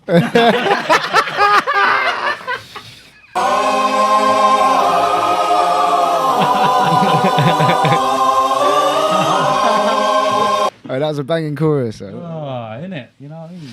Best song ever, Pablo. But no, he could have done it. He could, if he wasn't a fucking idiot, like you say about them before having the cash before it came in. Yeah. You know, if he was a guy that actually had been putting on DIY punk gigs when he was a kid and he worked his way up the scale and was like, finally got bullied in school. Well, he did a membership thing, you know, but very New York based, nothing to do with festivals. You know, you got logistics, you got like thousands of different people coming, you've got areas, you've got, you know, like there's so much to do with that. And they were bringing in people, and then anyone that had like, yo, I don't think this is right, they kicked them out. They even tried to get that guy to go and suck one of the guy's dicks down at the fucking... Do you remember that guy? I don't remember that at all. I don't know what this is. The Evian guy. So in fight, he's like, yeah, so I was prepared. Like, basically, he said to me... So it was about getting bottles of water in. And he said to him, you need to go and suck the customs guy's dick off to get the bottles of water in. Yeah, so that's like, definitely just think twice before you start your own fucking festival, lads, because that's what could happen. Yeah. Wasn't it like a Spanish like chef or some shit that got fucked over big time? Barbados. So, yeah, she did all catering for it or something. Well, they crowdfunded her after. Yeah, I know. She got peas back. But I remember like when she was telling her story, I was like, rah.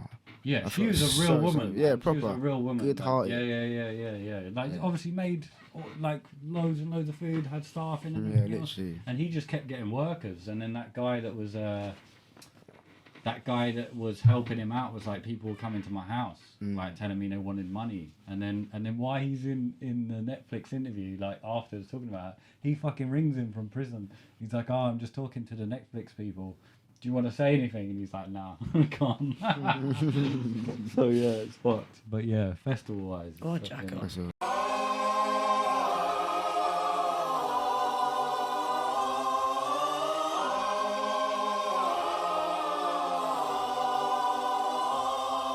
Back. That's it. Back in the game. Back in the game. Yeah, ring your fucking Go boy, on, call bruv. your twin. Let's see if he sounds like Call you. your twin.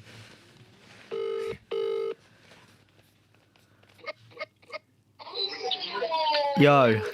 What are you saying? Where are you, Rav? Man's at the flat, what are you saying? So, I'm on a podcast with my boys Ash Mulimba and Ryan Hewitt from In the Shed with Ryan. And we were talking earlier and we were saying that, do we have anybody that has like similar voices to us? Oh, swear. And everyone says that me and you have the same voice, so that was like why I wanted to call you. Okay. Okay then. I do hear it, to be fair. A lot of people say we sound similar. Yeah, you sound better. You sound better similar. Do you know what I mean? So, Say, do you know what I mean? Do they agree? I agree. Say, do you know what you mean? Say, do you know what I mean, Tay? Do you know what I mean? So yeah, it's pretty legit, isn't it? It is, yeah. That's pretty legit, isn't it? Fuck off. So yeah, I wasn't bullshitting, boys. Fair play. What's happening, Tay? You good? Yeah, man. Good. A little bit licked up, going pub and that, you know what I'm saying? Oh, yeah. What, you in Southend, yeah? Nah, in London. Oh, is it? Whereabouts? Isle of Dogs. I swear. We'll come link you after, innit? Out. Actually, no, Island Dogs is far. Fuck. Yeah, that's too far. Man got the galley, man got the kush, man got the brand. Dude, you need to get this guy on this fucking shit. Tay, next time we're on, you've got to come on because it's... Don't worry about that, man will be there. All right, bro. Well, look, love. Good to hear your voice. Enjoy your evening, Love. All right, sweet. Well done. But yeah, what's the outcome? It's pretty similar. Yeah, 100%. You know what it is though, if he's here as well, then you see mannerisms. But then if that's the thing. People say Do people say your mannerisms? We bounce off each other. Yeah, it's kind of mad. Yeah. Mad. That's jokes. He seems fun. So you lot skating this summer? No, you ever skate now? Right, I don't skate anymore. I bought a new setup just before Christmas. I was like, right, I'm gonna buy myself a new board. What size are we talking? 8.5. 8.5. Yeah. You always skating 8.5. I was skating 82, and I felt like I was doing kickflips, and I felt it too hard to catch. So I was like, I want to go back to a bigger board, but I've got new trucks. I actually bought some funders, and I've got my independents are still pretty decent. So I'm like, why have I done this? And I'm skating, and it's just like skating the worst thing in the world. Oh my god, you've pulled this shit up. These are old videos. I found this, right? I was like, what? These are videos when me and these videos are very special to me, to be fair. Right, I found your other YouTube channel, innit? Yeah, wow, you've been in the depths then. But I subscribed it, and I was like, oh shit, I didn't fucking see, because then I might put it out. But some of these are fucking dope, right? They're actually like... So these videos, I filmed all of these from... I think it was like March 2015 to to about October 2015. And it was just videos of like me and my friends, but they were all filmed on their iPhone. And I'd edited them on these just iPhone clips.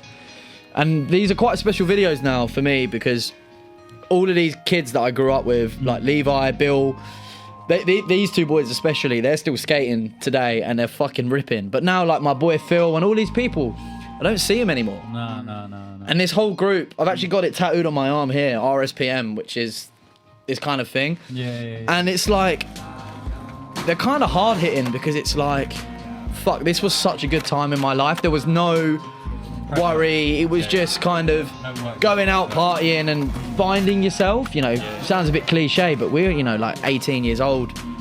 No, but it's when we make this shit, and it was against working, isn't it? And that was this, but this is what turned into work for me. It wasn't like I want to make films because I've seen that you can be a filmmaker on Instagram. It was like I was just making dumb videos with my friends that would put on the internet. Yeah.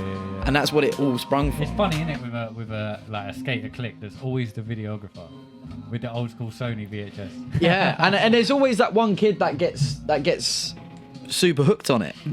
Because for me, it was back in the day when I was watching videos, like the first skate videos that I watched was Alien Workshop's Minefield. My local store, Switch, they put out a video called Pushin'. I remember us bonded on fucking Donovan Piscopo. Yeah, I mean that video was a few years later, but as soon as I started watching skate videos, it was they're the same to me as music videos. Yeah, because 100%. So a skateboarder making a part is the same as a musician making an album. It's people put so much time into it. This doesn't have that aesthetic to it. These are just shit that I'd film on my phone, and it was kind of a documentation of a certain point in time in life. For the age you was and things like that. It's just the fact that you've always been a documenter, really. Absolutely, and storytelling. I don't know if you would call it storytelling. This essentially, but for me, it tells a story because it's like I know every single I know every single person in these videos. And you look at them now, it's like this guy here, Dan, like my old friend Dan Bunker, this guy Tom Shine. I still know all these people, and everyone's on such a different journey now, and doing such different shit. Whereas at that one point in time, everyone was together, sharing the same common interest. And I feel like the whole skate scene is like this guy here, Alex Healy. He's a fucking legend. Guy's a legend, and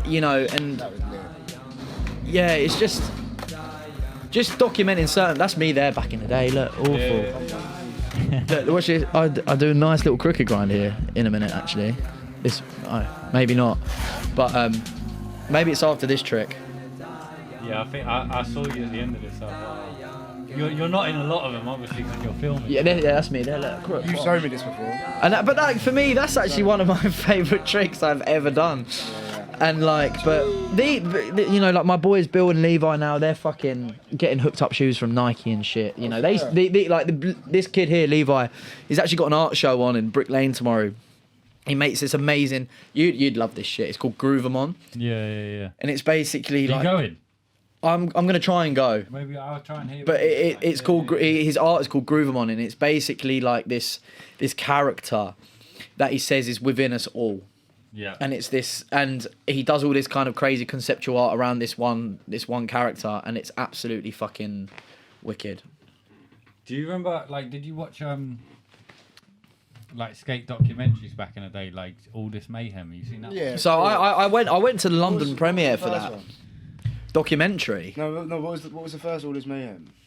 So it was like it was the one with the Papas brothers, and like oh my god, because that shit was gnarly. So it talks about I used to work for Long Live South Bank, the organisation that basically helped South Bank Skate Park, and they did like a thing, like a screening with the film. So I watched the film before it came out. We went to this film premiere and stuff, and we met Taz Papas and all of this shit. But like, dude, that shit is so fucking gnarly. Like, what's his brother called? Ben Papas, and he tied him up. He got his wife and threw in the river in a body bag and shit. They were getting their skateboards which one was and gluing the drugs inside their stacks of boards when they were going. Which one that landed in 900? Yeah, like look, I'll show you the. Yeah, exactly. So there was that whole. So that was. He was the 900 Taz or Ben. I think it was Taz. One of the two twins. Taz, yeah. Killed all the contests. The best in the world. He was like the night. He was doing the 900 first. Yeah. We just didn't want the party to end. What are you going to do when you're young, on top of the world? He was fucking crazy. What you gonna do when you're young? On top of the world? Crazy. But it's fucking true though, isn't it? Like, what are you gonna do when you're young and on top of the world, fucking shredding it on a skateboard? Yeah, you know what I mean, like.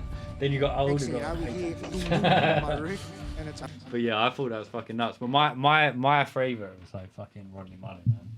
Because he's like the lone shark, just used to go off for 13 hours a day. And just flip his board around his feet. Like... I mean, but for personally, me... I hate freestyle skating, but I love... See, I'm the same. I would never be obsessive enough to do it. I hate Hats off to him. But I love him as a person. Yeah. I feel like, skateboarding wouldn't be where it was without his placement in it. He invented tricks like the kickflip. And the ollie, bruv. And the ollie. Fucking dope, man. Like, the shit he used to pull, just like...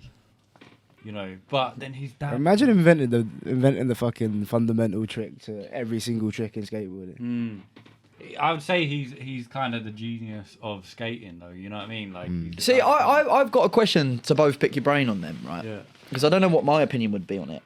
Would you rather be the skateboarder that invented the ollie and invented the kickflip, or be the skateboarder that was the best in the world, the latter, and had the most tricks and the gnarliest tricks? The latter. Where would you want to put yourself if it was out of between? I'd rather be a Nigel Houston than a Rodney Mullen. Yeah. Yeah, like, because I feel like even though... Because these tricks still look great, and I even feel like it's the camera that they're filmed on that holds... Because if this was filmed on an iPhone, it just don't... Because like, what people can do there now flipping a board, right? Like, it's so much gnarlier. And I feel like just because the technology and the time and the way that's documented, it's as a whole piece, it feels cohesive. Yeah. If that was filmed on TikTok on an iPhone, I don't think people would get it. No, it wouldn't pop up at all. No, but also, like... Rodney Mullen is like, it's kind of like an Elon Musk flex. Like, it's like he's doing all these things. Not just a weird don. Is he really seeing the rest of what's going on? It's like that's all there is. Yeah. That's exactly what he does every day. Like, there's nothing else. Like I think like his dad was a real nasty piece of work and like took his skateboard away. He was in this film Bones Brigade, isn't it? Like his dad didn't like him doing it, whatever. So then it must have become a thing where it's like, well, if I can't have it.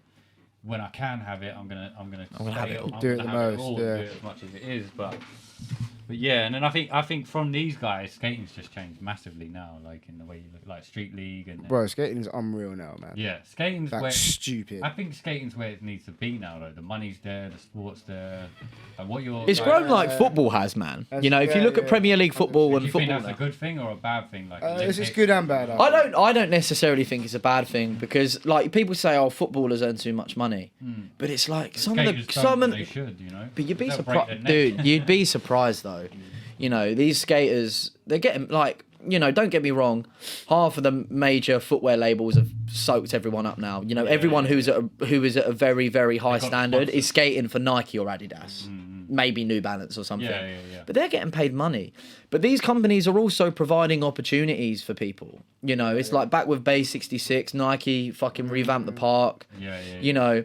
And they're giving people shoes, and do you know what I mean? It's like I've got friends that are getting flowed Nike shoes now, and like they skate so much, and they're getting flowed product. You know, that's great because they can skate and they ain't got to worry about buying a pair of fucking skate shoes. Yeah, you know, because as a skateboarder, unless you're in it big time, especially in the UK, you're not going to make money out of doing it. Not at all. Technical issues. I don't know why this is doing this. Yeah, skating's a funny one, man. Because I would have loved to have a career in skateboarding, and that was always thought of what I was going to do. And then I kind of went into music. You know what? I wish you saying that. Like, I wish I had. I didn't really have like, you know, I grew up in Enfield and that, but I didn't really have friends. None of my friends skated at all. See, that was all I knew. All I knew was this E10 skate park, which is basically a BMX park. It's a BMX park, but that doesn't work for BMX. Really. But dude, in my hometown, back in when I first found the skate park back in like 2009, every single motherfucker was hanging out there, bro. It was the place to be. And then once I got introduced to a skateboard, it was like it just introduced me to everything. You know, from being friends with older people when I was super young to you know, being able to access things like music that no one else was listening to brands and to art and to culture and so many subcultures under skateboarding that it, you know, things like filmmaking and photography and, you know, even things like graphic design and art and shit, you know, all skateboarding played a pigment in that. You know, you look at artists like Mark Gonzalez, who's a pro skater, and then, you know, filmmakers like Spike Jonze, you know, they all had shit in skateboard. They had shit. Do you remember the first time you actually fell in love with like skating yourself? Was like, I remember I was like, you know what? I actually fucking hated skateboarding when I first started to learn because it took me it took me 6 weeks to learn how to do an ollie. It took me about a year to learn how to do it. But I never gave up. You know, I knew people that would do it in 2 days, and like. But I never gave up with it because it was the moral support that I had around other older people that I was hanging around with as well. I had such a tight crew at the time, and I always had done. And to be welcomed into that world was super dope, I think. And you know, and it's like when you play those videos back, I look at them and I'm like, oh man, like they're bittersweet. You know, they have that effect on me. I remember when I was younger, I had this fucking. I can't remember like why I had it or when I got it, but I had this fishtail skateboard, and fishtail, rude boy. You're doing like the drop knee, like round. I am Rodney Mullen. I'm also. And then like, I remember like I was watching TV, and it was I think it's like Nickelodeon or some shit, and there was an advert in between the program that I was watching of this kid giving like a little tutorial on how to kickflip. Yeah. So I remember just grabbing my board as soon as I watched this advert, went outside in the front in my fucking front driveway, and just started popping the board in it. And I was able to like literally within like second try, I was able to flip the board. Yeah. I'd never landed it, but I remember getting so excited by how quickly I picked up how to flip the board. I was like, fuck me, man, this is lit. And then that's when I fell in love with skateboarding. I was like 9, bro. Yeah. See, I grew up on water skiing. Since like that's bizarre. Yeah, like so basically like my dad. Where did you fucking water ski? Spain. Marlow. So my mum and that only moved to Spain like last 7 years. Oh, really? My nan and granddad moved there about 12 years ago. But my dad, so basically my dad's cousin Reggie, right? He's now like 90 something. But they started like when they were 30 or so. So my dad started when he was like 30 water skiing. Like you lot would go skating and stuff. They would. my cousin had an old school boat, and like a bunch of them will all go there, right? And my cousin, bruv, like I rate him, bruv, at like 70, yeah. Because obviously, when I got into it, I was like 4, then I was like probably 8 when I was proper started skiing. I used to go around on my dad's shoulders, so like slalom, fucking all. That's shit kind like of that. gnarly though. That's pretty sick. So it grew me. The one thing it grew me into was a solo sportsman. You put me in a team, I'm shit. Like I wanted speed. I wanted what? Not a baller. Won't watch it. Won't play it. All I hear when I'm watching football in the pub is. See, I've really like since lockdown, I've really fallen in love with football again. I've been going to games and I've watched literally every game this season. You know what I mean? It's I'm always in a pub watching it. Like it's great because I just love. I don't know. I just feel like it's just something. Yeah, but I get involved in it. It's something to. Yeah. You know, I feel like as I've gotten further into my 20s, I've become a lot more drawn towards having specific interests in things with certain people as well. Yeah. You know, and a lot of my friends, especially because now I'm back in my hometown, a lot of my friends have an interest in football. But even when I was living in a house, we'd still always watch football through lockdown, and it was kind of this thing that I'd rediscovered because in my teenage years it was just skateboarding only. I didn't give a shit about anything else. If it didn't have anything to do or relate with a skateboard in some way, I didn't want to know. And I felt, you know, now as I've, you know, you're getting older, like I read a lot more and stuff, and you know, just do a lot more. You know, I'm into a lot more shit now, I think, and you know, re-finding football as like a pastime. I don't play it, fuck that shit, but watching it's great. Do you know what I mean? Like the Euros last year was so fun. It's class. You know, we got a Christmas World Cup this year, which I think is going to be absolutely blinding. Mad. It's going to be crazy. See, when it's on, I'll be in a pub or whatever, someone will be like, yeah, footy's on. And I'm like, what is it now then? They'll be like, yeah, Premier. I was like, what's that one then? I couldn't name one football. The thing is, though, is there's so much... Name one football club? I couldn't name one footballer. I can name a club. Why are you lying? Tottenham. You can name a footballer. Obviously, recent Beckham or anything like that, but anything else... No, did you say recent Beckham? What, so you're telling me, like, with like when Dave's on stage at like Reading and he's Thiago Silva, do you know what I mean? Oh, Thiago Silva. You don't know who Cristiano Ronaldo is, no? Yeah. No. Obviously, I think for me, if you take, do you know who Lukaku is? Romeo Lukaku. No. I said Beckham, you know. Yeah, but I mean, so obviously Ronaldo. Beckham like Steez though. When you put him into a celebrity, they do other things as well, a big status. Then I'll know. But anyone that's like a solid game player or stuff like that, I'm shit with. Do you mean I'm a solid game player, Ruben? Yeah, I'll never. Who gives a shit? Be that. Stick to singing, bro. Yeah. No, but I do wish, going back to skating, like I do wish that was something. No one in my school, one person in my school, a kid called Ian, that was it. No one else did. Well, loads of kids It's did, in man. dry school, bro. Yeah, it was a dry school. What school did you go to? Highlands. Oh, yeah. It was only fucking 1 year above me. So it was a brand new school. So literally there was only 1 year above. Teachers didn't know, or it was like a new business. Wow. But basically no one knew they was going into that business. That's how. A bit like Boris with COVID then. Just going into it like without fucking... See what happened. Yeah, he knows where to have a party though. At my house.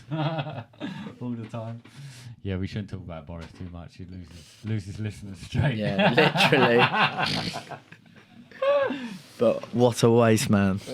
I mean, like, what? Like, are you about to disagree with him then? No, not it sounded at like you all. were. You're like, no. I mean, like, ums and ahs and all this. All right, bro. Hold your horses. That's your horses. I mean, like, yeah, it's great. Like, a friend of mine said the other day that his mum or I think auntie worked for him for a while, and they literally ruffle his hair up before he goes on.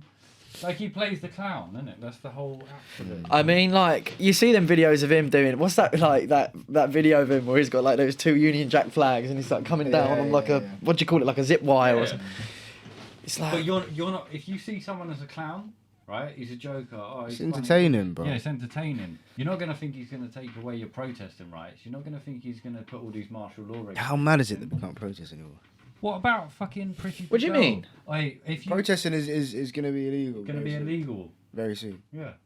As in, you can't protest at all. All this COVID shit and then going, can't say the V But then it's just word. going to cause riots, bro. Yeah, I know. There are The police will become more. There's riots Yeah. all the time. There's Yeah. protests all the time. Like nurses went to outside Downing Street the other day, and thousands of them threw their fucking uniforms, you know, to stop the mandate.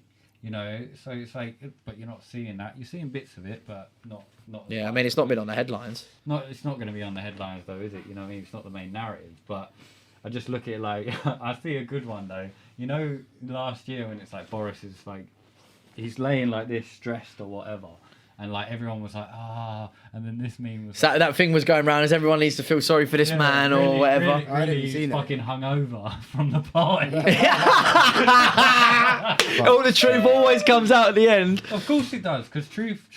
Like one of my guests said to me, he's like, truth is like, you know, milk in water. Like it'll rise to the top. Like it doesn't Always matter, does. Doesn't matter how long it will rise to the top, and that's the thing with these lot. Because you can't fake reality No, in the long time. You can't. In the long Reality, run. oh, Ian, yo. Whatever you make it. Yeah, it's true. It's true. I think with them lot, they just need to move over. Like there needs to be something new, but I don't know how ever that's gonna. I think COVID's got to disappear and then there'll be something new. COVID has disappeared though. But it has, yeah. All the regulations are gone, so all of a sudden the It disease. was today as well, wasn't it? First yeah, day? Yesterday. Yesterday. Yeah. Who's got the radio station? I tell you though, for them to push the date back on when Mike Skinner must have been, I've got it, fine, I've got the tune, and then Boris must have just hated Mike Skinner, literally. He really did it though, didn't he? Well, so Mike Skinner made that another song. bit It's to it. 21st of June. yeah. Who's got the bag? Because that was the day the clubs were meant to open. They pushed that back. So you might. the dirty rich ones. Who's got the bag? Yeah. So you know, imagine like having that tune written, ready to go, and then you know every single club and the amount of royalties you're going to get from that one night playing it. Boris must have hated him and just gone, put it back because I don't like Mike Skinner. Yeah. I don't think you'd even know who he fucking is. No, though. obviously not. But then you got like Pretty Patel. I don't like. I don't know enough about politics to get into some mad discussion. Like Pretty Patel, I know she's a fucking moron, but I don't know She was saying enough about. Was she like? So I saw on Facebook, like she's on her Facebook, it's like, oh, we seized loads of cocaine, like it's good job, whatever. But then they're all shoveling it up their noses in But Parliament. then you're also selling pharmaceutical drugs, so it's like we're not going to give you these drugs. You've got to buy these drugs. You know what I mean? That's how they're working it. That's how they're playing it. But then at the same time, right? She's saying that any students are just running wild, taking cocaine, doing drugs, doing whatever they like. If you get caught with cocaine or weed or anything else, it's been overruled. They're not going to get it. We'll take away your citizenship. We'll take away your passport. You know what I mean? So you get. Is that not happening now? then? No, they overturned it. They didn't get it. Thank fuck. Because I remember I was in America when I see that. I went, Yeah. Being 18, mad, isn't it? 18, right? And you just picked up your first 20 bag of weed. Like weed, they're gonna let you go. But imagine well, they're trying to decriminalise it now, right? In the city. I mean, Sadiq Sadiq Khan. Khan, he's yeah. trying to say. I don't know the relation though to. Yeah, we're probably gonna legalise weed and speed. It's weed and shrooms though, isn't it?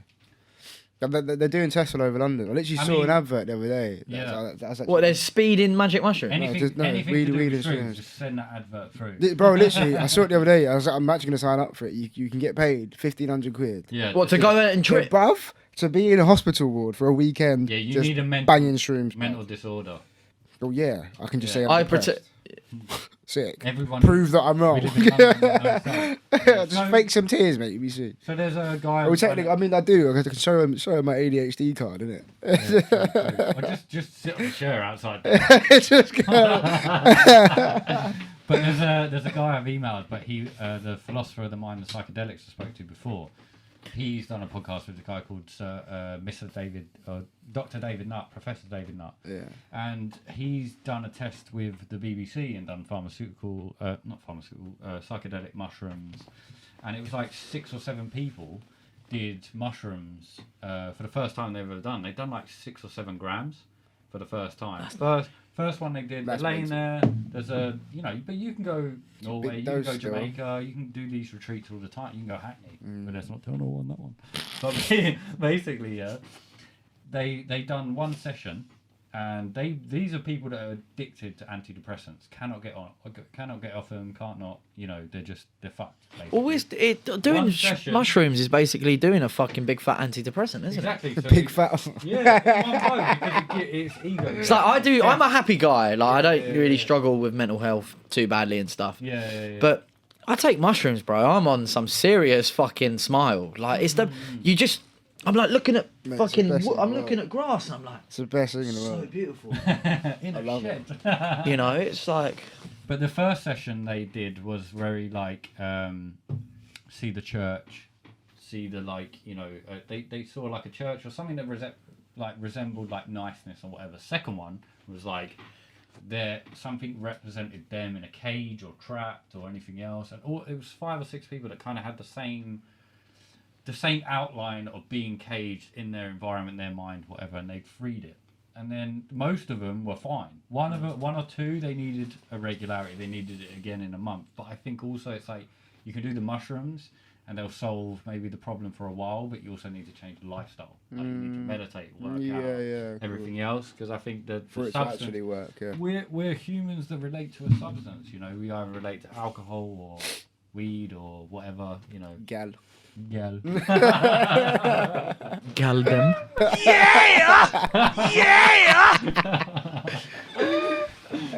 Right. Yeah. Who's got a cigarette? Vice. Got one. Yeah, man. Are we out of beers, yeah? Yeah, I thought I bought enough, but I said you. I told you I'm a gulper, bruv. Well, you did say get the beers in for the shop, and it didn't happen, did it? No, it didn't. Mad thing. So let's go like last half an hour, last 20 minutes, yeah? Yeah, cool. Let's go my side, conspiracy side. Cool. Let's get deep. What do you know about the Neuralink? Right. I watched that Elon Musk Joe Rogan last night. I've seen and it's that basically where clips of it. I haven't seen any clips about it. I just heard about it from Elon Musk himself. He didn't tell me himself, but I watched it. So basically, they drill like a 1-inch fucking hole in your fucking skull. And they put a chip in, and then they feed wires into certain parts of the brain. And it's meant to like fix that. So you can basically, if you're having epilepsy, if the brain can sense that you're about to have an epileptic fit, it will sense a charge into your brain to fucking counteract the problem. Didn't you say it can counteract fucking paralysis as well? Yeah. So apparently, there's a what's your thoughts on this? Because this is where you start to become the Terminator, right? You start to become a fucking robot. And is it like how I look at it, like I don't think that's the point where we'll become like a Terminator. I think we are already. So we are already. Like our phones are just. Well, this is the thing. Your phone is it's an extension of yourself. It's like you go out with your phone and then you leave it at home. Imagine you get on the train. You're running for the train. You get on the train. You've forgotten your phone. Yeah. And you're on the train. You're going out somewhere for the day. Yeah. You turn back and get your phone. You definitely would. You'd be late for work. You'd be late for a funeral. You'd be late for anything. A phone is like, I actually go to sleep now. I put my phone downstairs. I charge mine on the other side of the room. Yeah, because you look at it for 10 minutes, you're up for another hour. Like that blue light, you change it doesn't matter because it's a dopamine fix. That's where it's really getting you. The brain's in darkness and it's searching for it. But that's it. You want that hit. I'm terrible with Instagram because. It's like, especially if I post a piece of work, where it's like, for example, I've put the book out, yeah. But I'm constantly refreshing it. What's it saying? Yeah. You're better off to leave it for 5 hours, and then you get it all in one bulk. But then, so looking at the Neuralink, right? So yes, epilepsy, that's great. Do any of us have epilepsy? No. The majority of people don't, right? So yes, the good health benefits are there, but at the same time, when you look at it, if we're that bad that I need to keep my phone downstairs, what's it going to be like when it's linked to your fucking brain? When it's that easy to access just for a thought. And I don't think as well, if we're doing meditation and understanding like how your thoughts process, how they come up, especially having OCD and mind's intrusive thought. So it's something that overplays. Like, I have to learn how to... Well, you get intrusive thoughts of ADHD as well. Of course.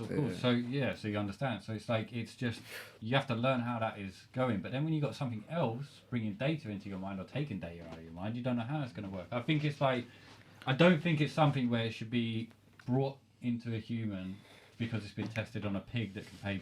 But a human's brain and a pig's brain is completely different. It's like, look at the look at like a human does have a pig's heart, so we're not too far. All right, well, and pigs are smarter than but dogs. but it's like who's that guy? I think Graham Hoxton, and he was on the Joe Rogan show, and they were talking. Basically, has this theory that there's a whole part of human life form or of life on Earth that architects haven't discovered, and it relates back to the pyramids. Yeah, of course. And about how you mean Graham Hancock? That's the guy, Yeah, Graham yeah, Hancock. He's my guy. I like that guy. And basically he I didn't even know that they were fucking built in limestone until the other day. Exactly, How they were built in mad is limestone. So, but that's the thing, and it's like, but they didn't have machinery then. So it's like It obviously the talks human about mind fucking- must have been stronger. Talks about the ancient Sumerians. Yeah. 6,000 years ago, and they're like. We've got the same watches, yo, and every fucking thing you seen that. Yeah, one? but They have a they've little got bag and a watch all around the world. depictions of our own fucking solar system. Yeah, yeah, And yeah. and every planet on the solar system is relatively to size of how they are. So there must have been like ancient technology But also, that we've lost. You know the what I'm saying? way they built things, right? They would build smaller stones, right, and put a 30-ton stone on top of that. So say you're a bricklayer. Well, you build heavy from the bottom up, right? Build heavy from the bottom up. So how I look at it, it's like sound, vibration. We've deflected from that kind of energy resource. We haven't gone into Nikola Tesla, like energy, sound, vibration, moving things through. So you could use sound to actually move things in a sense. Well, yeah, because it's a vibration, isn't it? Vibration. So I think maybe they were doing something through that. It's wild, like that kind of that. But when you look at the pyramids, they say even today we don't know how they built it. They had the slave kind of shit, but it's like, come on, like it weren't like that. And then it makes you question whether we are actually the most intelligent. We aren't. Yeah, but we're not though, because as humans, we're dumbed down, bro. We're dumbed 100%. Because it's like you're relying on technology for for the easiest of things. It was like, you can go on Reddit now and just look at a forum and get an answer or an opinion or something. Even Facebook is just a giant forum. Yeah. Even before Facebook was made, you got Facebook groups now. But before, you'd have to go in some bookie forum website about that one specific topic and find it. But now a platform like Facebook makes things so much easier because people were drawn to accessibility. It's like, it makes you dumber, bro. Because you've got I can find out any piece of information on my phone just by asking my phone. Before, if you actually wanted to find it out, you'd actually have to put the legwork in. But I think it depends, like with you doing like the skate filming before, right? That was all trial and error. Yeah, but what you're actually doing is documenting your life.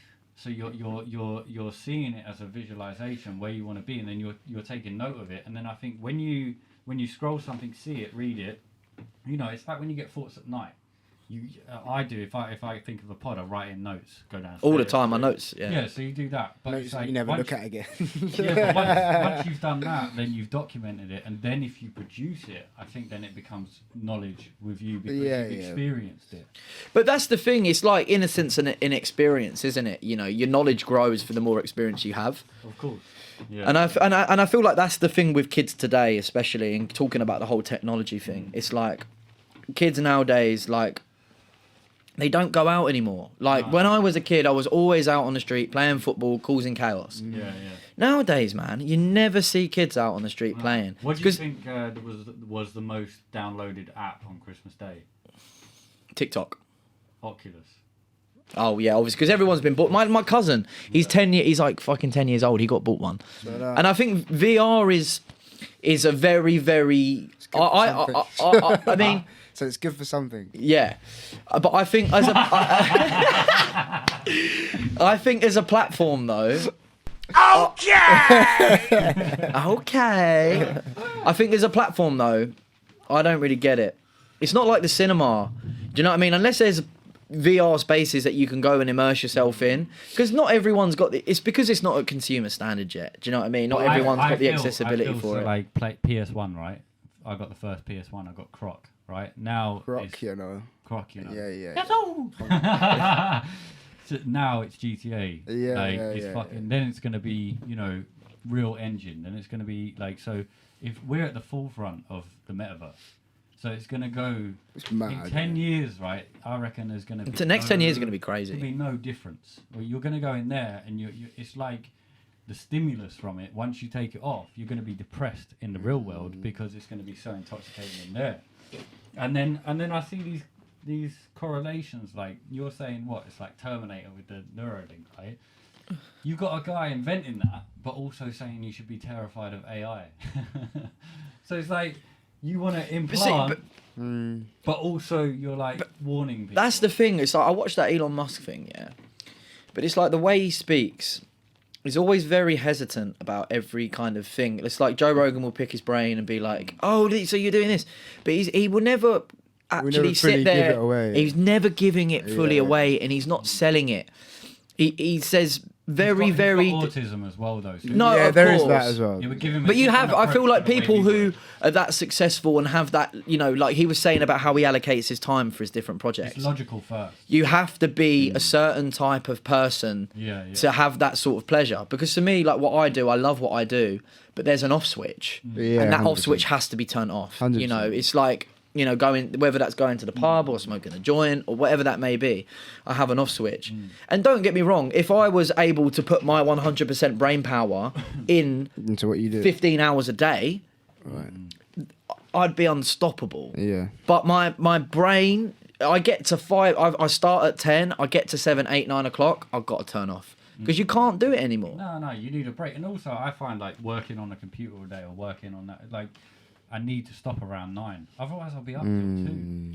But then I also have that thing where if I can start my day later and I work through the night, it's a different thing. But I can still do the same amount of hours. Yeah. And I'll probably get a lot more done through the night time. Because there's less distractions of the world. Yeah. I find like I've been fasting lately, so I find like.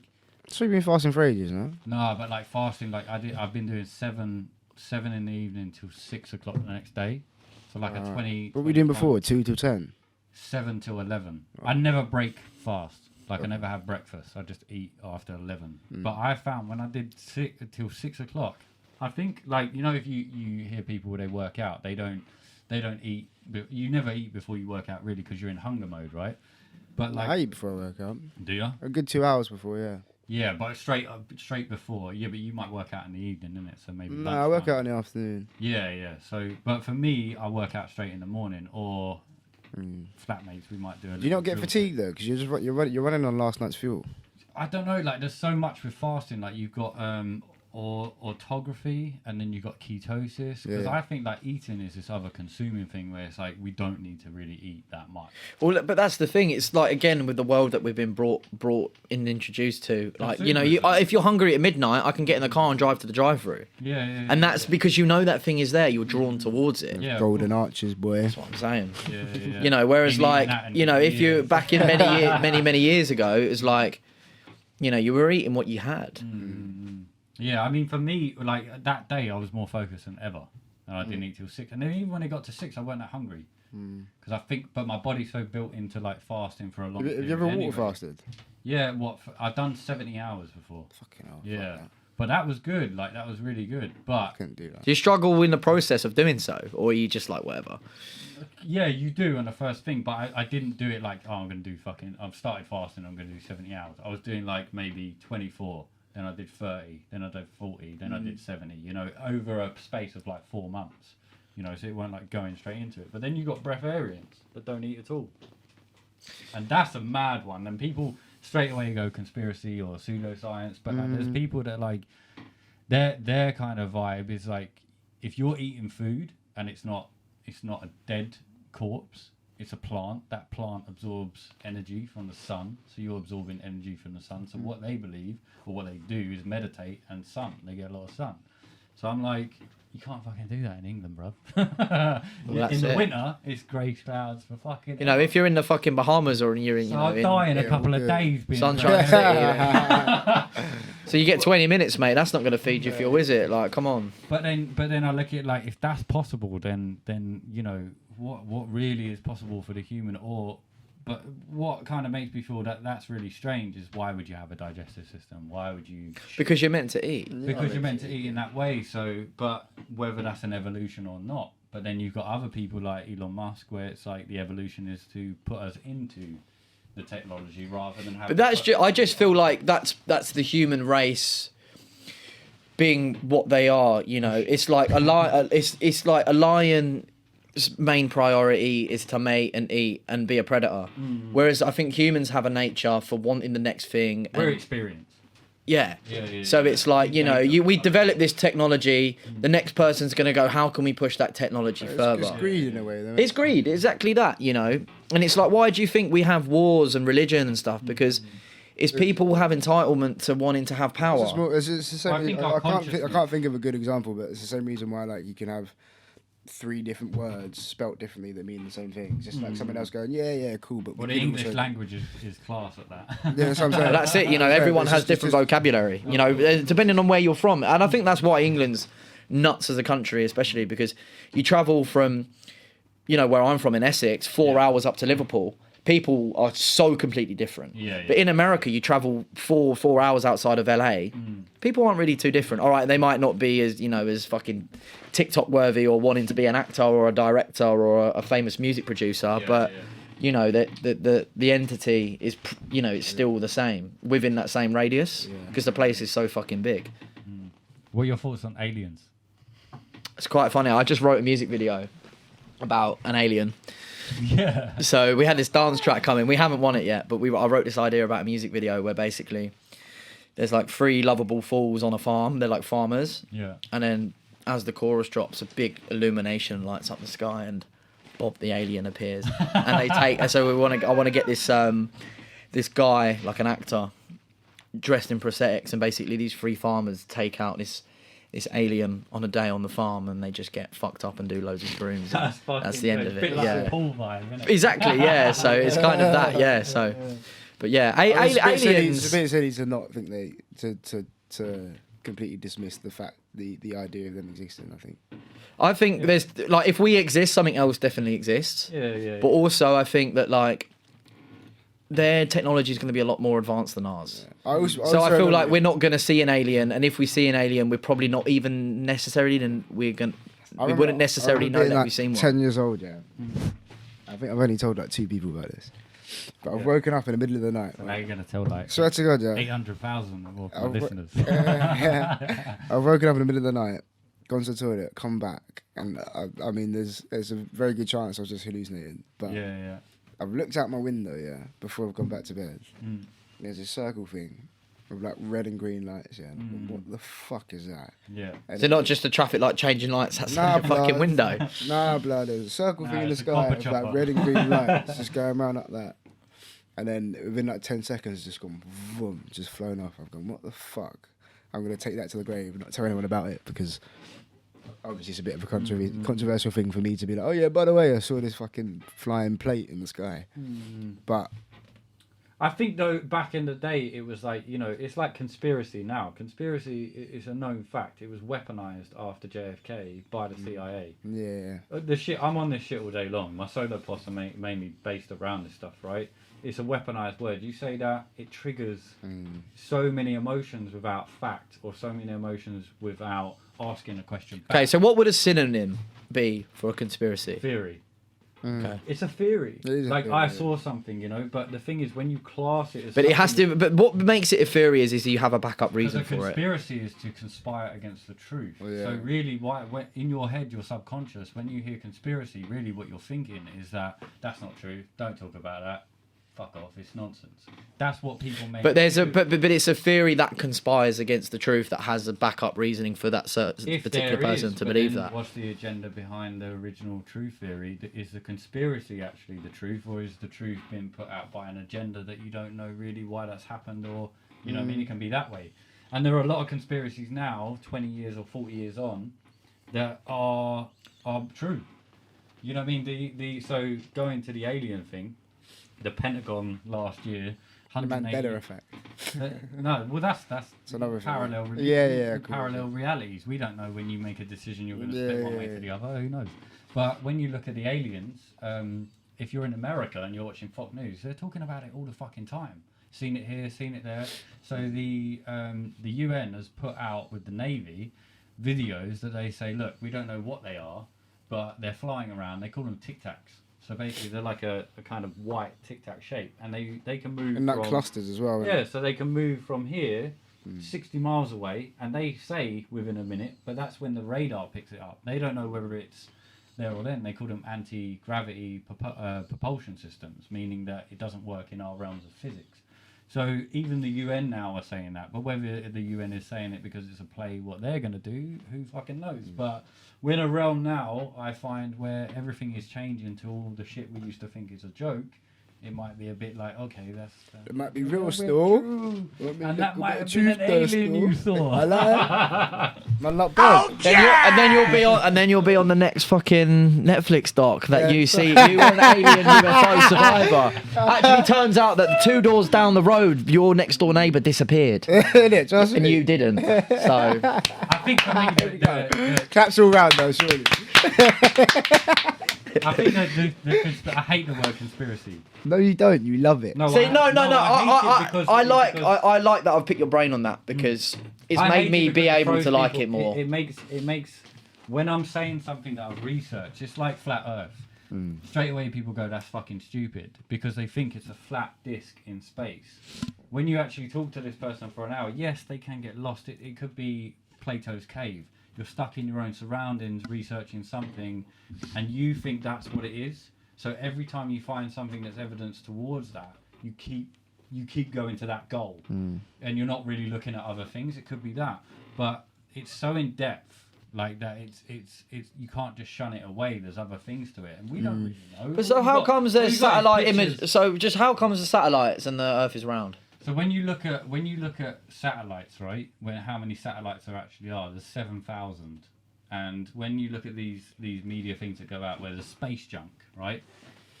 If there's 7,000, right, and you can't even see planes in the sky, and how many planes there are, there's not that many. You know, there's a lot of FUD around it at the same time, right? But the problem is with it is that you have to deny so many people that work in an industry like NASA. You have to deny so many people that work in science. You have to deny nearly every part of reality that we are bound by. So I went into that conversation with a complete open mind to hear this person's perspective rather than just go, it's bullshit. But then you got to look at NASA, right? It was started by Nazis. This is fact. It basically was Operation Paperclip after World War II. They brought all the Nazis, developed NASA. Is that why it's Nazi NASA? Is that a thing? NASA, so the CIA called NASA not a space agency. At the beginning of NASA, they actually went into the ocean for about 2 weeks and decided that's not where they wanted to go. It's. I mean, when you look at NSA, National Security America, that got out completely blown up by Edward Snowden. That they were tapping the whole entire world's phones and everything else. If you look at America, a kind of a conspiracy, or where they're bombing the world. It's a fake reality, the whole place. Yeah. So when you look at that, why would NASA be anything different? And they get £65 million a day. I'm not saying it's not a globe. I'm not saying it's not flat. I'm at the point where I'm like, I'm on the fence because I've actually spent probably 10,000 hours looking at both. It's a globe though still. But the main question, right? All right, mate. Let me. Or maybe it's like one of those circle floor markers you used to get in PE. That's just a circle. In your... But look at this. A circle fucking radius. It's a bit of both. Yeah, it's like a disc. It's a plate. Right. I'll give you 3 questions. Go on. If you can ask them, then you can prove it's a globe, right? If I can ask them. All right. If I can ask them. Yeah. So how fast does the Earth spin around the sun? 365 days. No, how far? 600 something. 666,000. Yeah. Right. I've got a look. Mad, I still knew that. Crazy. Yeah. How far away is the moon? 28,000 miles or something. 260,000 miles away. Right. And then how quick does the Earth spin? 8,000 miles per hour. 800 miles per hour. 1,000.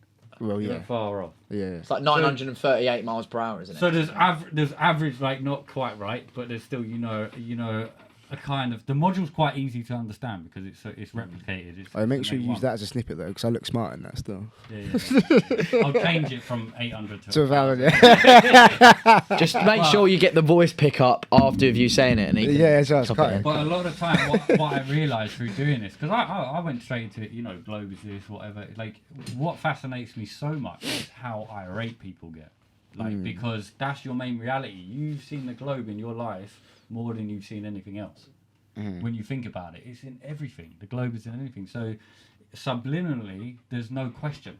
that's a globe. Without asking any of the questions scientifically, like how fast does it spin, how far are we from that, people instantly say it's a globe. So that was my main fascinating part around that, is someone's reality. With most people, it's not the question of the physics or the science, it's just that's what it is. It's not that. You know, were you asking me those questions hoping that I didn't know the answers to it? No, if you do, then it's fine. You understand. You know what I mean? It's not. But what you say, you understand the physics for the reasoning why it's a globe, as opposed to. I'm saying that some people don't even know any of that. Anything about but they will just say it's a fucking globe. Bro. Come on, it's a globe. Like everyone knows that. But all you have really is pictures and one company, one government-funded company telling you that. But not to forget, but also hear this, bro. That company's funded by America. Like, Which is a bit dodgy. Do you know what I mean? It would be different if it was Sweden or Finland or Norway, bro. Them clever But it's true, bro. It's like Donald Trump. Like Donald Trump was the fucking the top puppy of that country. But also that's what he was, and it says it all. As bad as he wasn't a puppet, and that's why he's a problem. He wasn't. But it's just narcissistic. But that's again where the whole human trait comes in, to wanting more power. That guy's got more than fucking everyone has. Yeah, but But it's like, look at Kanye losing the plot, man. It's the same thing. He wants more and more. No, he isn't lost the plot. I think you don't think? Sense, but I think a lot of people ain't got that perspective. He has bipolar episodes, but I don't think he's lost the plot. The thing is, his context of conversation is wild. So it's like it's when he was on a tangent. When he was on fucking TMZ and he was like, and he was like, slavery was a choice. Yeah, I remember I was with not Beth, the girlfriend I had before that. Mate. Yeah. Can I nick another cig? Probably shouldn't fucking say her name, but and we were talking about it. She was like, "How dare you say that?" Blah blah blah. And I was like, "I know what you're saying, but all you're saying is that on a slavery farm, there's a small amount of people who own you in a house, and then about 100 of you, man, being told what to do. So it's like you could build a rebellion. If you were to just be like, do you know what? Fuck this. Actually, a very educated way of saying it. Do you know what I'm saying? Strength in numbers. I like. If you was to be like, you know what? Fuck this. Pay taxes, talk to me. Just run up in the house and batter, man, bro. Start swinging. Yeah, literally. Yeah, it's true. And I think the way he talks, like the problem with the way he talks is, I do it sometimes in a sense, I've got one conversation, but the second comes in my head and I jump to that one, and it's like, he done that on Joe Rogan so much, Joe Rogan just got lost. Yeah. But there was the Revolt one that he did, and he's like chatting shit about frequencies, like the 818, like, just saying through music and everything else. Like I've been doing, the last pod I did was on the gateway process, and there's these tapes, so the CIA every 40 years by law they have to release what they've done. You can go on the CIA reading room, right? And this document talks about the holographic universe. The one quote in it that just fucking baffed me out, right, was that consciousness is not within, it says it in a certain way, but it says consciousness is not in the mind. Like, we're not projecting consciousness as in it's not ours. More consciousness creates the mind. Yeah. So that actually, it's like, what? Yeah. So, but I've been doing these tapes, and these tapes do hemisync. Okay. Have you ever done hemisync before? No. So it's two different frequencies. And this is what Elon Musk talks about, I think, in that thing. And he's like, it helps you reprogram your brain or reset your brain. Left is logic, analytical. Right is creative, design, imagination. It syncs for both. So the guy's called Robert Monroe, and basically the tapes are just fucking. They start off like so old school. It's like 80s. So it's like then it's like this is the sounds of the waves. And it's like, what? Wow. So you listen and it's like so it's two different beats. So you'd have like 210, 220 turns into 10 whatever frequency. Yeah. Which creates a hemisync, and then you go through whole processes. 18 tapes. I'm on 5 because it's like you have to do an affirmation, you have to do resonant breathing, which is really bizarre because you're like, oh, so it's like a whole process. It's not just you listen to this thing. I thought it was just you put it on and it does it. Like you have to learn first. So it's about astral projection. It's about leaving your body. So it's about bringing your consciousness, your body. You put your body asleep. So what I'm learning is called Focus 10. So you put your body completely asleep, and it's weird because you know your body's there, but you can't feel it. It's like sleep paralysis. Is that Exactly what I was about to say. But rather than sleep paralysis, is it more like lucid dreaming? Right. So I go into like some weird, like just, you know, a lot of the time, because I've done a lot of meditation, I understand like the thoughts will die and then you're just in a zone. But then the tapes beyond where I'm at right now. So I've done a part 1 because I'm like, look, I can tell you the history, I can tell you this, but I can't tell you where I'm going to go with this. So I'll do a part 2 and be like, yo, I just flew around the earth and it's round.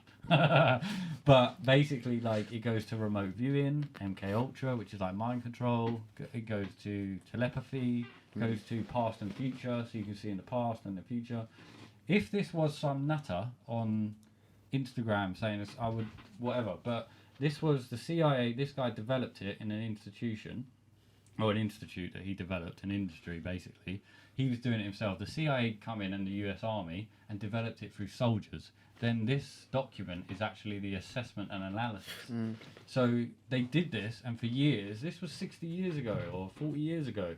So like, what the fuck they're doing now? Yeah. Who has a fucking clue? Yeah. But they were using it for espionage. They were using it to finding out different things for the Russians and the Chinese. Mad. You know, so when you look at like everything we have that's being put on us, social media and everything else, I think it could be very regimented and controlled in a certain way for what we could think.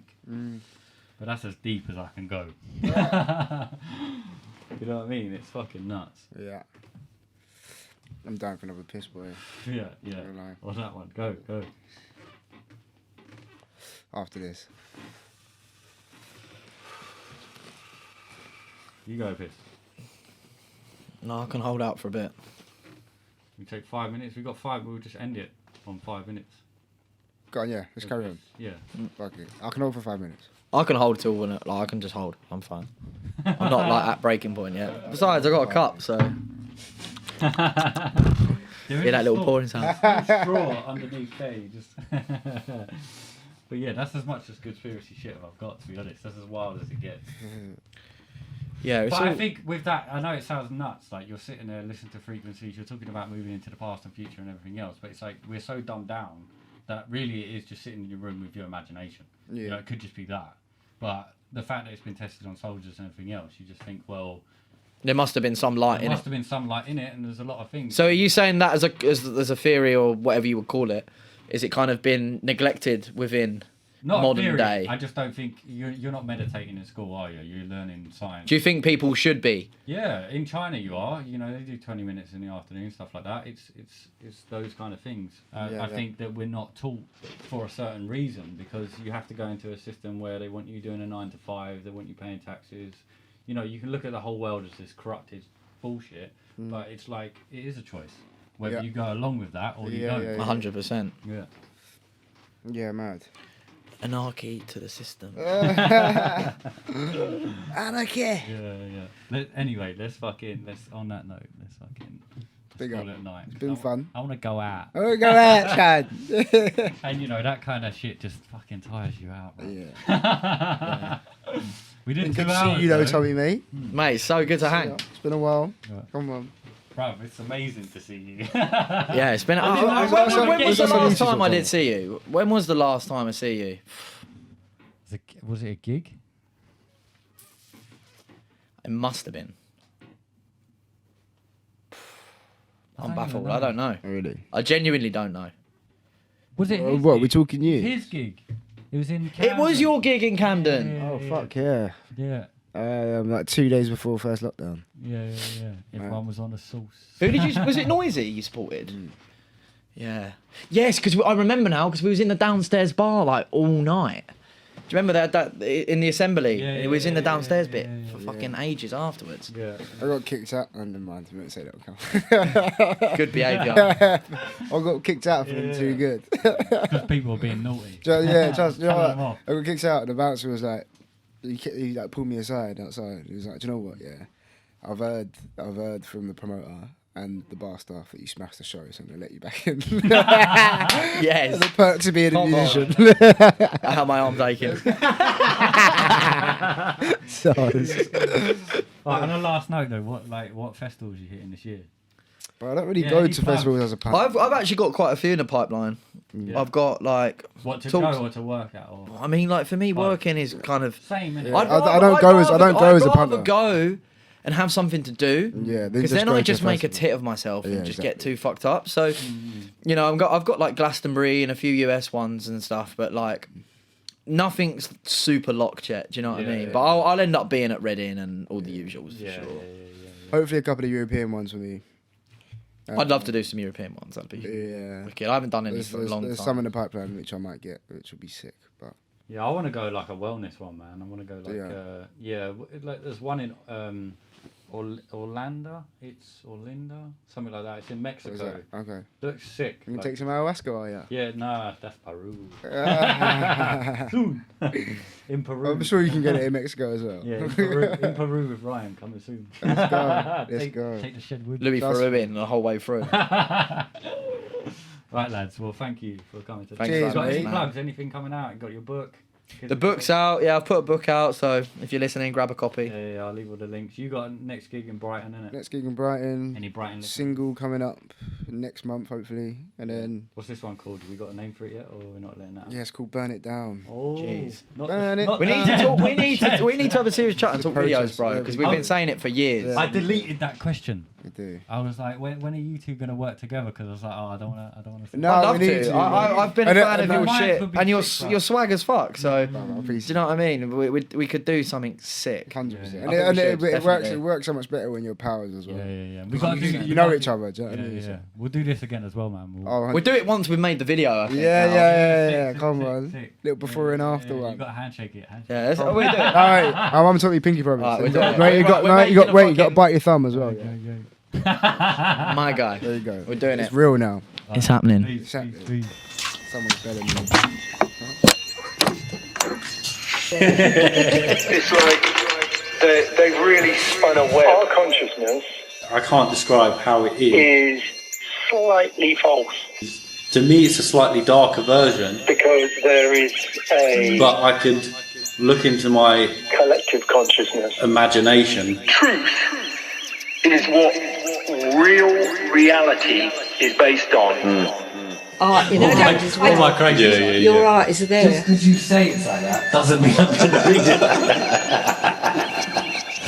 it. They still don't know where consciousness is. So when I'm meditating, yeah, I bet you do.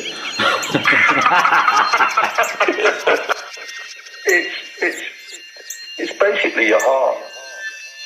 Really?